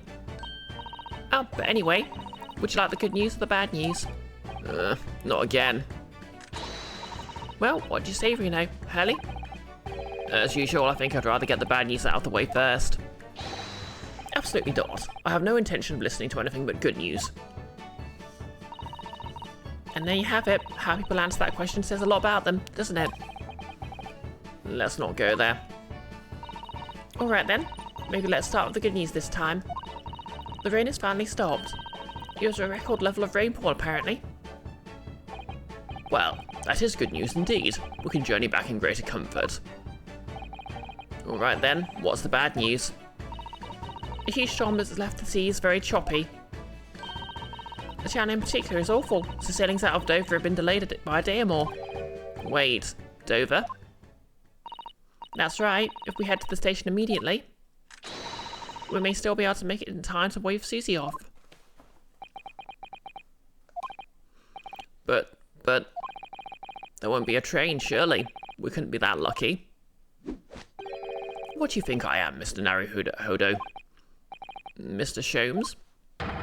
I rushed to Victoria Station earlier and made arrangements for a special express. If we hurry now, we shall be there in time for dinner. I know of a fine restaurant that serves the most delicious baked sole.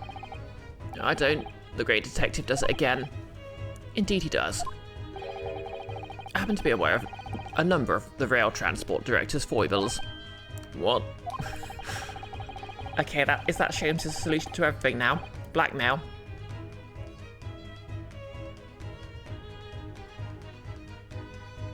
I merely made knowledge of them known to the man, and he happily laid on the locomotive. Elementary. Nerlus, trying to reveal state secrets from what that one juror said. The old man might have deliberately messed up one of their discs. Oh, fair enough. Or maybe the lady was being nice and trying to get Ranosuke out of trouble. But she wouldn't really have a reason to do that, so maybe not. Just an idea, but it might be wise to stop manipulating people that way. What are we waiting for then? To London, Victoria.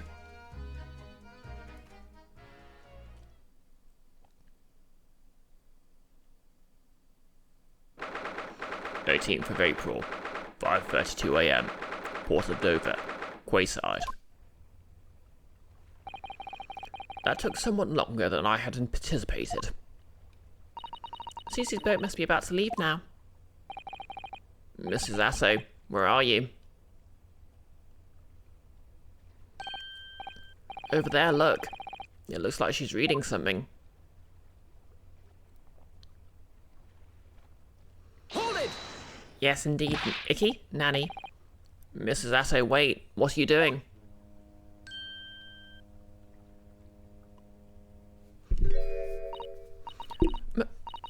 Mr. Naruhodo, what are you doing here? We came as soon as we could after the trial. I mean, we heard that sailings were being delayed due to the bad weather, you see. I see. Then tell me, how did Gina's trial go? It went well. She was acquitted.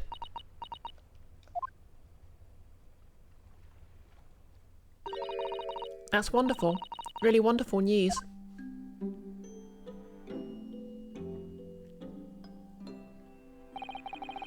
The book you're about to throw into the sea. It was your Encyclopedia of British Law, wasn't it?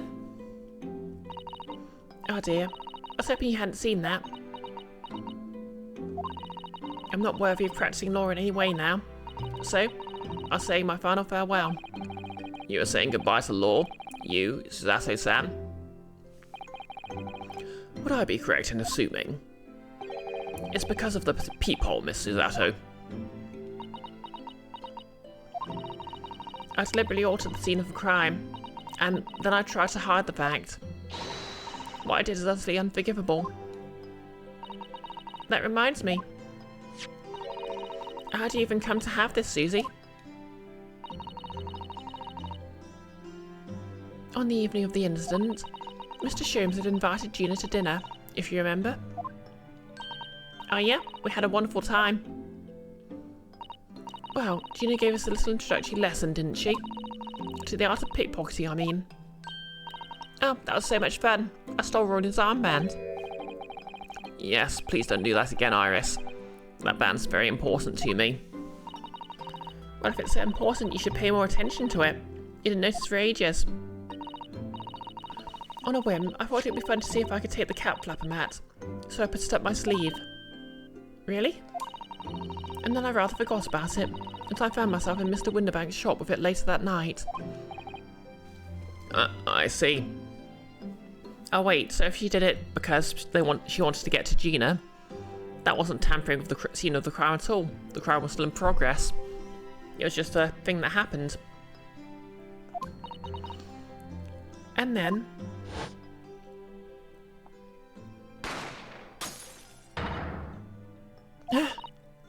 Mr. Sholmes! Mr. Sholmes! Leave me, Mr. Naruhodo. Right.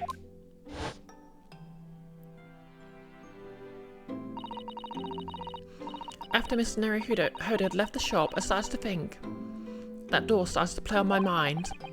The storeroom door, you mean? Yes. If Gina was anywhere in the shop, I realised it could only be behind that door. And at that moment, the little device I had up my sleeve sprang to mind. I was so worried about Gina, I simply had to know. So you used the cat flapper mat to make the peephole in the door? As captured in a photographic print of the shop. By one of Hurley's red hand recorders. Indeed. It was the first importance at that point. Precisely when the peephole was made, that information would prove to be Mr. Naruhodo's greatest weapon. Though naturally, without proof, it would have amounted to nothing. But when I looked through the hole in the door...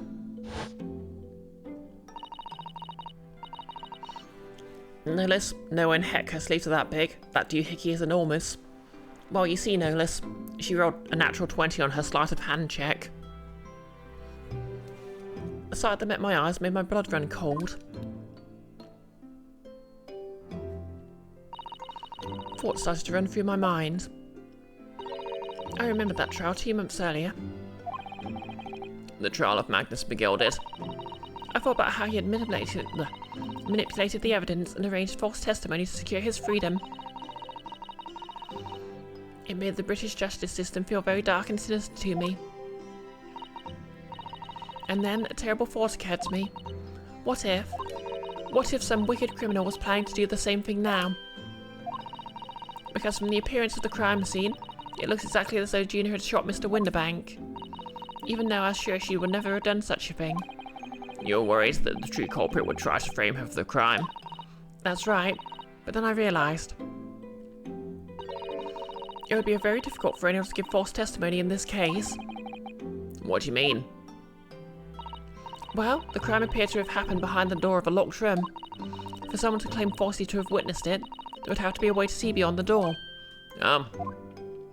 Okay, so she set it up so anyone trying to bear false witness would have an easy,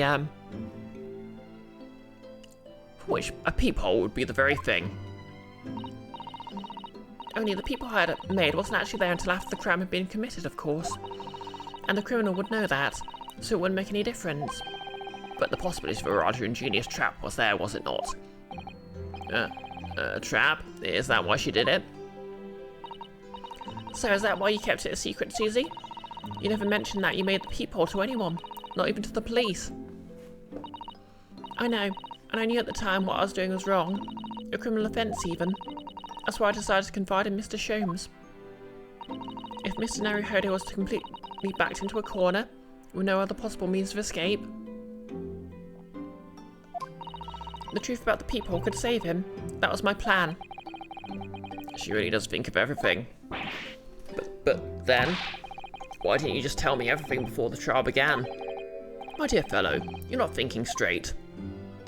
If she had done that, it would have rendered you complicit in the whole escapade. You could have been disbarred if you had been seen to have knowingly tampered with a crime scene, so Miss Susato decided to shoulder the burden of responsibility alone. For your sake and Miss Lestrade's. Miss Susato. Truth is, when it happened, I did it because I'd lost a little of my faith in the law. I was worried that the right person wouldn't be convicted of the crime, but the moment I allowed myself to think that is the moment I lost my right to call myself a judicial assistant. What you did isn't comparable to what he did. Graydon is the one who lied in the witness stand using that peephole as a way to implicate Gina. And besides, if the peephole inconsistently hadn't existed, I'm not at all sure that she would have been acquitted in the end. Mr. Zato, what you did saved Gina's life. Well, with your kind words, Mr. Naruhodo, you saved me too. From my regrets. Ah. Well, we must all be thankful that Mr. Strahd's freedom has been assured. Yes, exactly. What? I mean, she's literally been sent to prison for all the other crimes she committed. Although some of the loose ends in that trial will continue to play on my mind, I'm sure. But the revelation that the music box contained secret messages, Mr. Naruhodo. What a triumph to work that out. I'm full of admiration. Well, actually, that argument wasn't quite as compelling as I thought it was. Oh, it wasn't? There was a communications officer among the jury members, you see. A telegraph operator. And she said the majority of the sounds on the disc were just meaningless tones. As one would expect. After all, we're talking about secret government communications. No doubt they were written in cipher, to avoid being readily understood should they be intercepted. In cipher? I see. So then we could never have hoped to understand the message anyway. Nonsense, my dear fellow. It's quite a zero-part problem, I assure you. Yes, to be fair, ciphers are quite easy to break by hand. At least until the invention of public key encryption.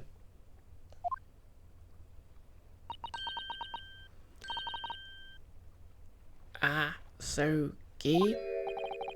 What? Well, that can't be a real word, can it? How funny. Wait, Iris, what did you just say? I just said asogi. Does that word mean something to you? Means something. Asogi was the name of my best friend. What? But how? How do you know the name, Iris?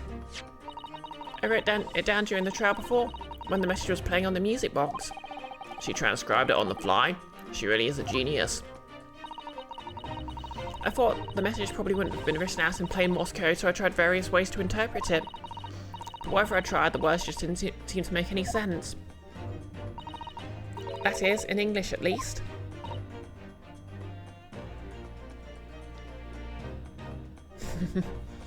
No list, quote number 409. Yep, that sounds like something Iris would say to me. It suddenly occurred to me, you see.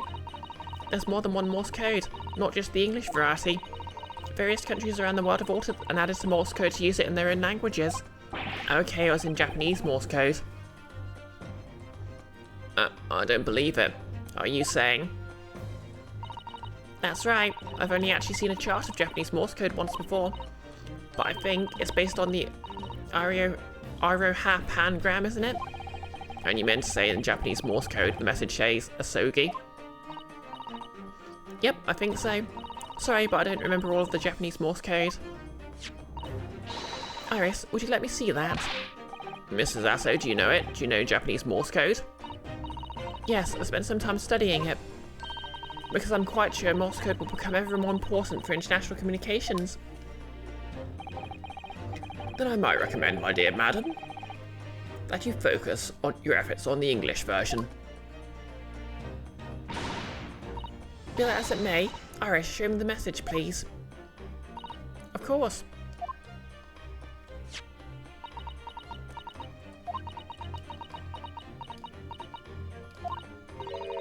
But what can this possibly mean?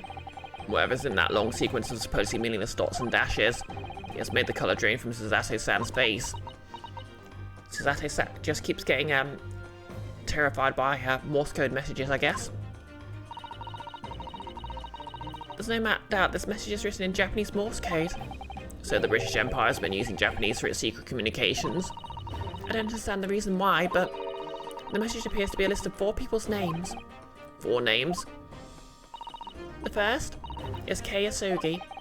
Kazuma Asogi? Why? What's his name on that disc? The second is A Shin. Shin? I don't recognise that name. The third is T Garrison. Garrison.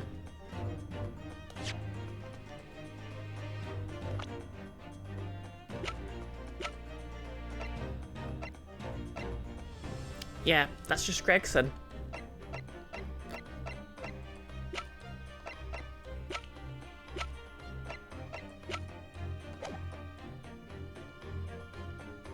No, wait. Yeah, Gregson.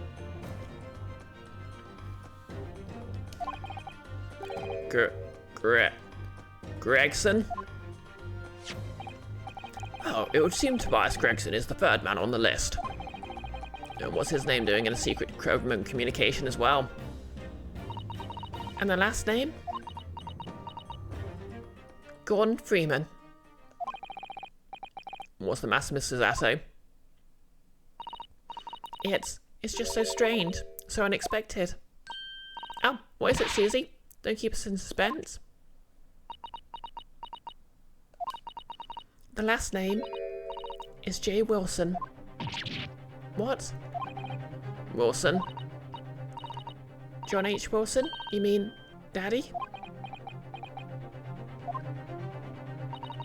It says only J. Wilson, so I'm afraid I can't be sure. Then after the 4 names it reads,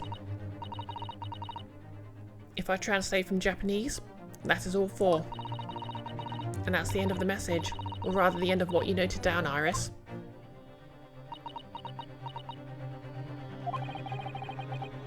I just can't believe it. Who would ever thought that those discs contain Japanese Morse code? Not to mention a strange list of some disturbingly familiar names. It would appear that this particular message is a communication of some sort between Great Britain and the Empire of Japan. So Daddy could be in Japan then? Where Susie and Runo come from? Yeah, about that. For everyone who missed the first chapter of this, he was the victim in the first case. Oh, well... No, it's not very likely really, is it? I mean, there are thousands of people with the surname Wilson, and there must be lots of J's amongst them.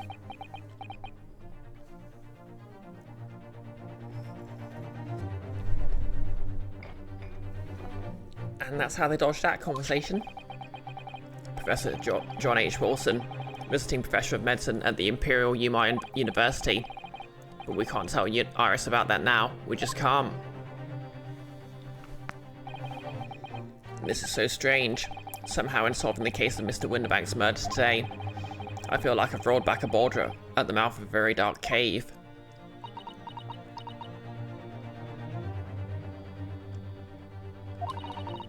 I do wonder if perhaps it's a dark cave that we shouldn't go wandering inside.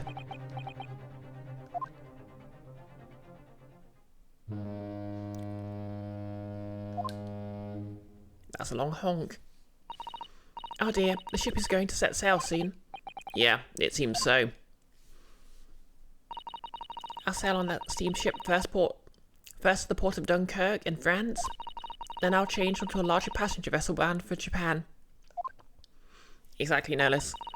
A hunker must hunk. You really going then, Susie? I mean, she kinda has to leave now. She's guilty of perjury. We wish you a safe passage, Mrs. Otto. Thank you so much. I wish all of you the very best. Like no one ever was. Mrs. Otto, I had hoped to always have you at my side to guide me and support me. Mr. Naruhodo? Please, come back soon. As far as I'm concerned, you really are the very best judicial assistant in the world.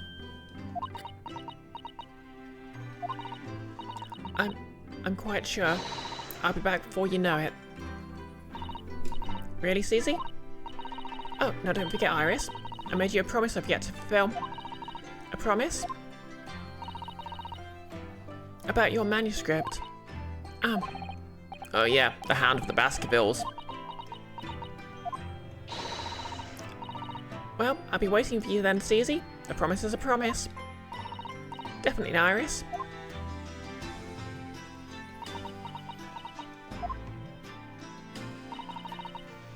Mr. Naruhodo, Yeah? do you remember the first time we met? Yeah, of course. On the SS Barrier, where I was dragged out from that wardrobe, still half asleep.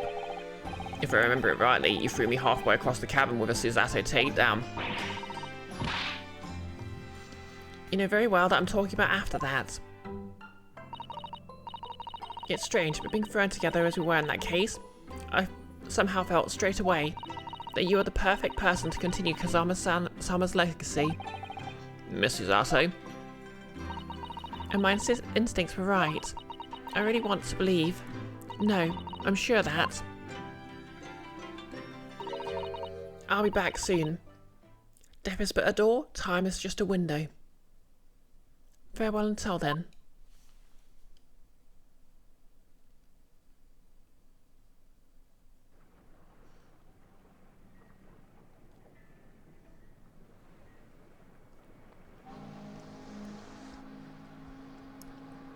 Somehow we seem to have come to the end of the adventures of Ryunosuke Naruhodo. Or the first volume, at least. I guess the cat was with them on the Looking train. back now, it feels as though fate has led me on this journey.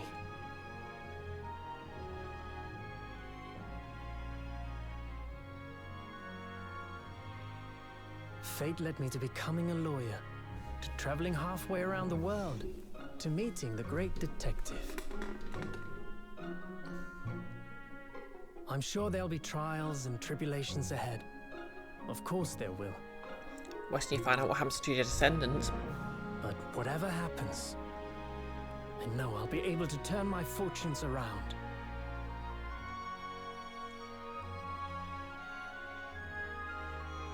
After all, I have the greatest friends in the world on my side.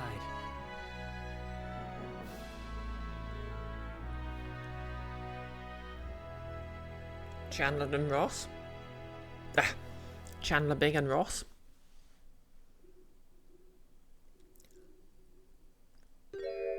Sorry, by the way, my head's getting a bit squished. Oh yes, Mr. Naruhodo. Yes, Mr. Sholmes.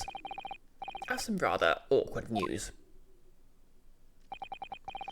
The railway company has decided to sue over the Special Express train, apparently. Eh? It caused such a commotion on the line. All the other trains had to wait at stations. But really, we'd never have made it to Dover in the time otherwise. Anyway, I explained everything and how it was all your fault. And now you're getting disbarred. Eh? I believe a formal complaint should be delivered to your office tomorrow. But not to worry, my dear fellow. According to Miss Susato, You'll have defending yourself in court. Eh? It's alright, I'm perfectly happy to testify. You didn't like the sort of man who'd do something so outrageous. See?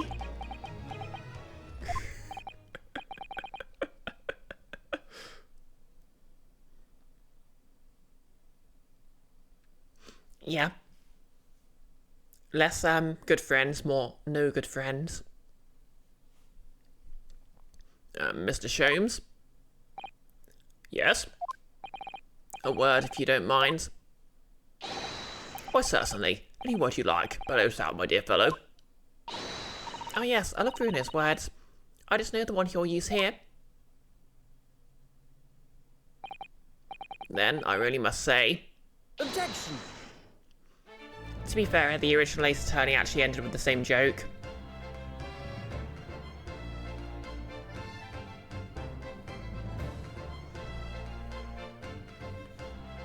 Okay, and we're at the end credits.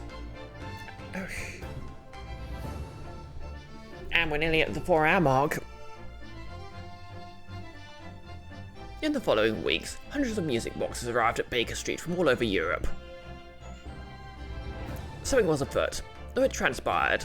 So I advertised them for sale within, used by Mr. Sholmes to solve an important case. And the money I've earned, consulting detective work, pays a pittance by comparison. Okay, guess you merchandised. No less, Rhinosuke drops the first F-bomb in the franchise. Wouldn't that be something? I haven't slept a wink. This manuscript is due tomorrow now. When I'm this busy, Holly usually cooks me breakfast. Well, cooks is an overstatement. For some dry toast and some insipid coffee. I do miss Susie and her lovely Japanese breakfast.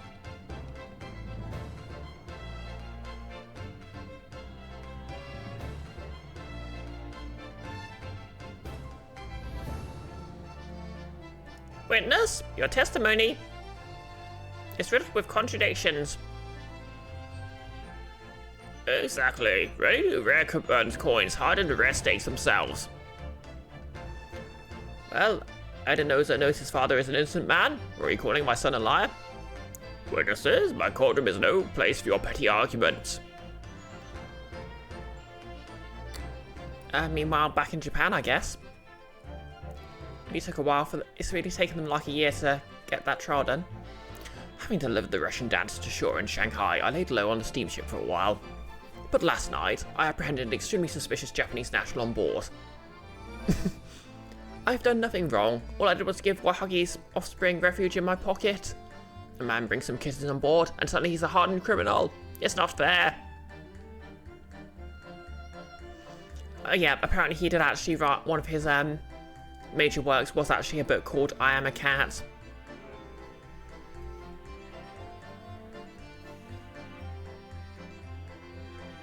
Scientific investigation will be the gold standard for policing in the new age. I dream of a world governed by tenets of order and discipline. Like a great clock, in fact, whose hundreds of parts mesh together in perfect unison. Now, if you'll excuse me, I have but 2 minutes and 37 seconds until my next appointment. Okay, he's going to become the villain of a JRPG and do some sort of mind mergey unity thing. Exactly, Nellis. Okay, cool story, Mechanus. The latest Grand Madison is out, and I'm in it again. Whenever I say that one line she wrote now, I get stand ovation. Want to hear it? Ugh, not bad, I suppose, for an amateur. Look. Okay, so he literally committed perjury. Her ladyship puts me to shame. So he literally committed perjury in court and he still gets to be treated like a hero. Great.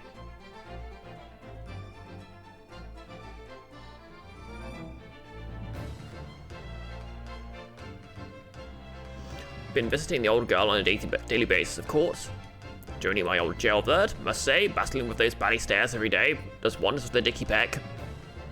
Managing rather well with the housework too, got this maid business taped up, I'd say. Hope the gossiping neighbours don't realise the man of the house is his own maid. Oh right, yes, she went to prison, I guess.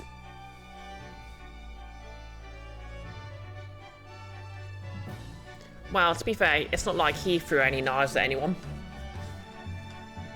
Well, really, it's back on the beat again. All thanks to the Reaper. There's nothing I enjoy more than these days hunting out in the gutter. I'm better at being a better Bobby now, looking out for Londoners. to drop their halfpennies, my lovely wife. Oh, Pat. Oh, really?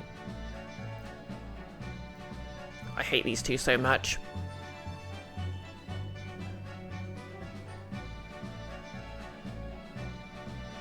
Yeah, they look like 12. Looks like I'm going to be doing time for a bit now. But Iris comes every day for a natter, so it ain't too boring. She's always going on about them cases what Sholmes is looking into. Criminal investigations are kind of interesting when you get into them. Oh my god, she's going to become a cop. Tragic.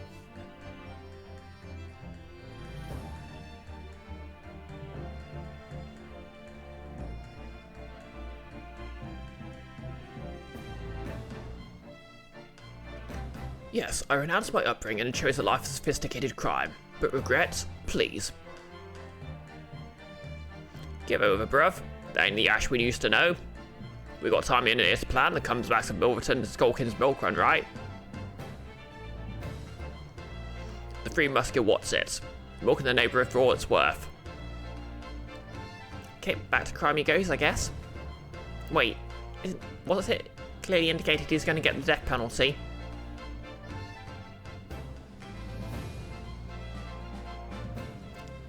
Like he's going to get executed for high treason?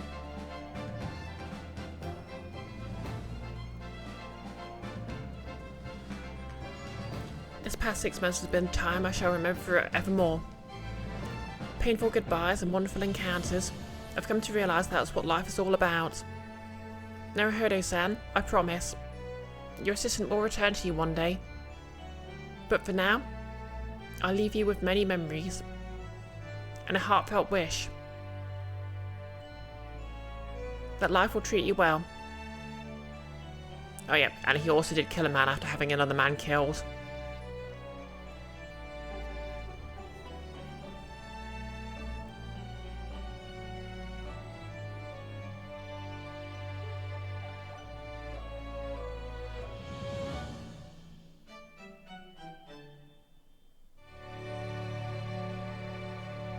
Ah.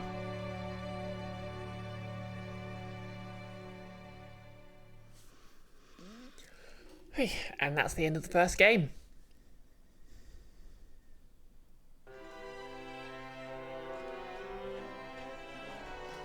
So yeah, if you want to vote for what I play next, obviously the link's in chat. Oh, that's convenient. It appeared literally just now. And it looks like the second was maybe manslaughter or self-defense or something. But hiring a literal assassin probably counts. Yeah. I mean, like, maybe manslaughter at best. I doubt you could call it self-defense because he shot him in the back.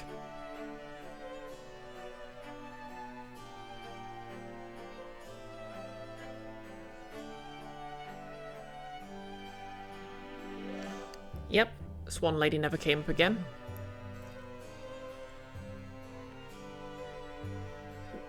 Like, I was almost certain she'd show up again. Just because, it said she went back to England or something. Then again, maybe she'll appear in the sequel or something. And it'll turn out she was behind it all.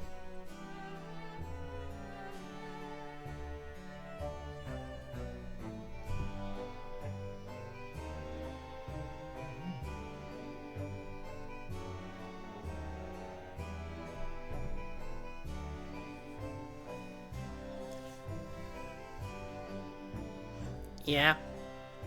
To be honest, I think she actually had the best freak out poses in the entire game. Just because of the way the swan hat flew about. But then again, she was probably the best witness you'd encounter, so I guess they had to sort of sell the game in the tutorial.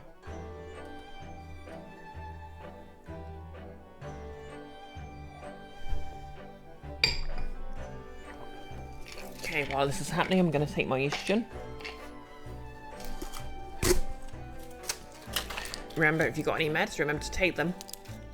Oh yeah, and the mask.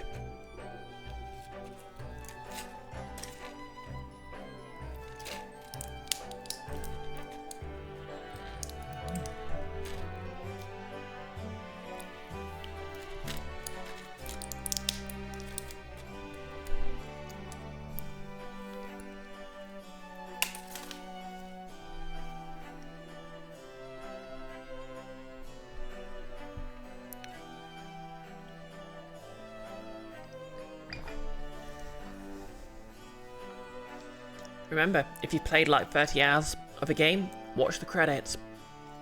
Everyone on them worked hard on it. The Hat Brigade.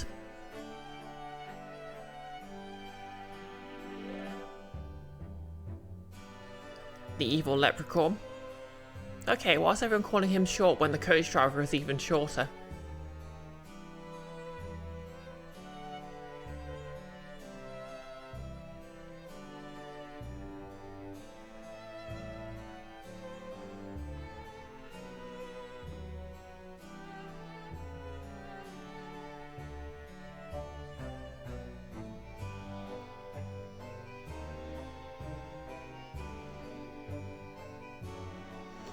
To be honest, I think the wildest thing about this game is that Ranosuke was carrying around a sword the entire time and no one complained.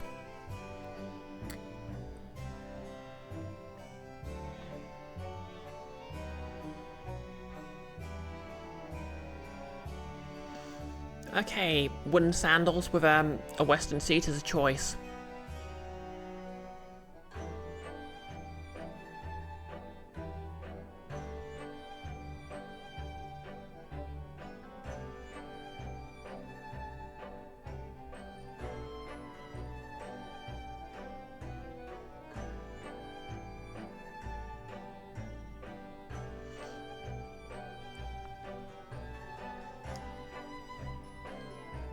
Van Zyke with his Dom boots.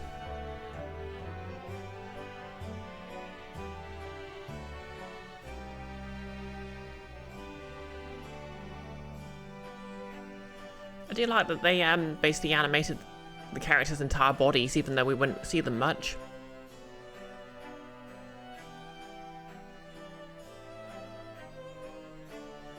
You know what? I want a side-scrolling shooter with Gina as the protagonist.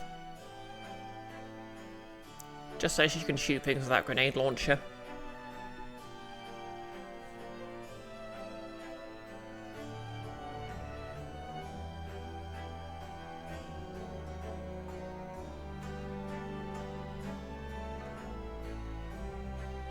In fact, I guess you could say that she at least obeyed the ordinances.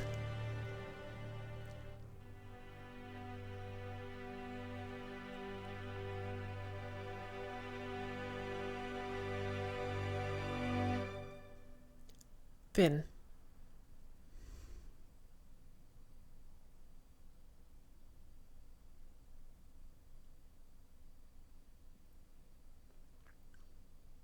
So yeah, I am. Oh, and I've got an achievement for completing the game. Heck yeah. Yeah, I've actually been told the second game's actually a massive improvement over the first. But yeah, you can see the link to the straw poll in chat. So obviously if you want to see the sequel to the next game, you can vote for that. Or you can just vote for one of the other things on it. In fact, let's just see how the poll's doing.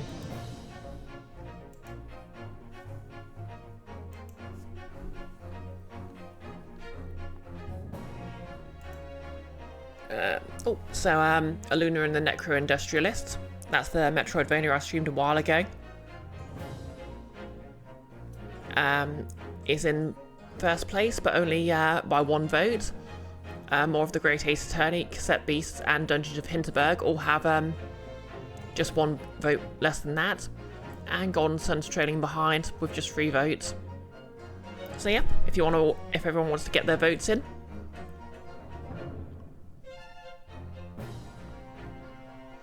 Nullis, you thought this one was pretty good too? Granted you weren't playing. Yeah, I was enjoying it, but it just felt a bit slower than the other Ace Attorney games. I mean, to be fair, the puzzles seemed a bit better designed as well. Like, I wasn't stuck for ages on anything. But yeah, I've enjoyed it. I wouldn't mind a break from, you know, reading out all that text, but if, you know, if it's what everyone votes for, that's what I'll start on Wednesday. Either way, get your votes in, and I'll start something new on Wednesday. Let's see who's live for the raid then. Noah's playing some Super Metroid, casual speedrun.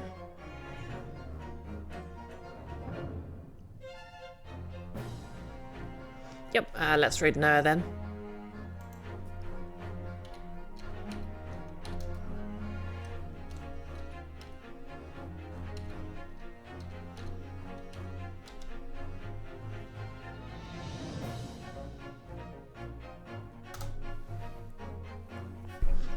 So yeah, I'll be back on Wednesday with more of whatever wins the poll. It might be more Ace Attorney, might be something else entirely. Thursday, I'll be on Keith's channel. I'll just give that a quick shout out.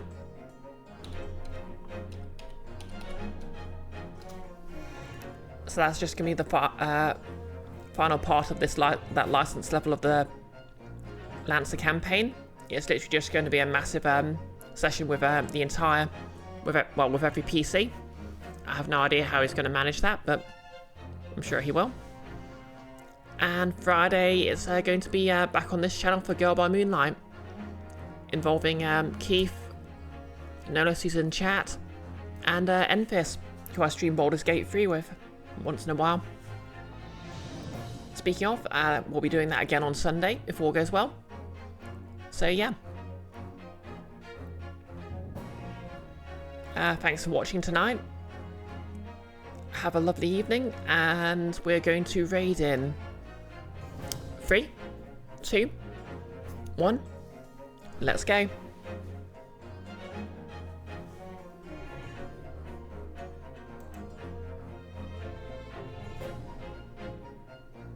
Oh, and if you're watching on YouTube, please like, comment and subscribe.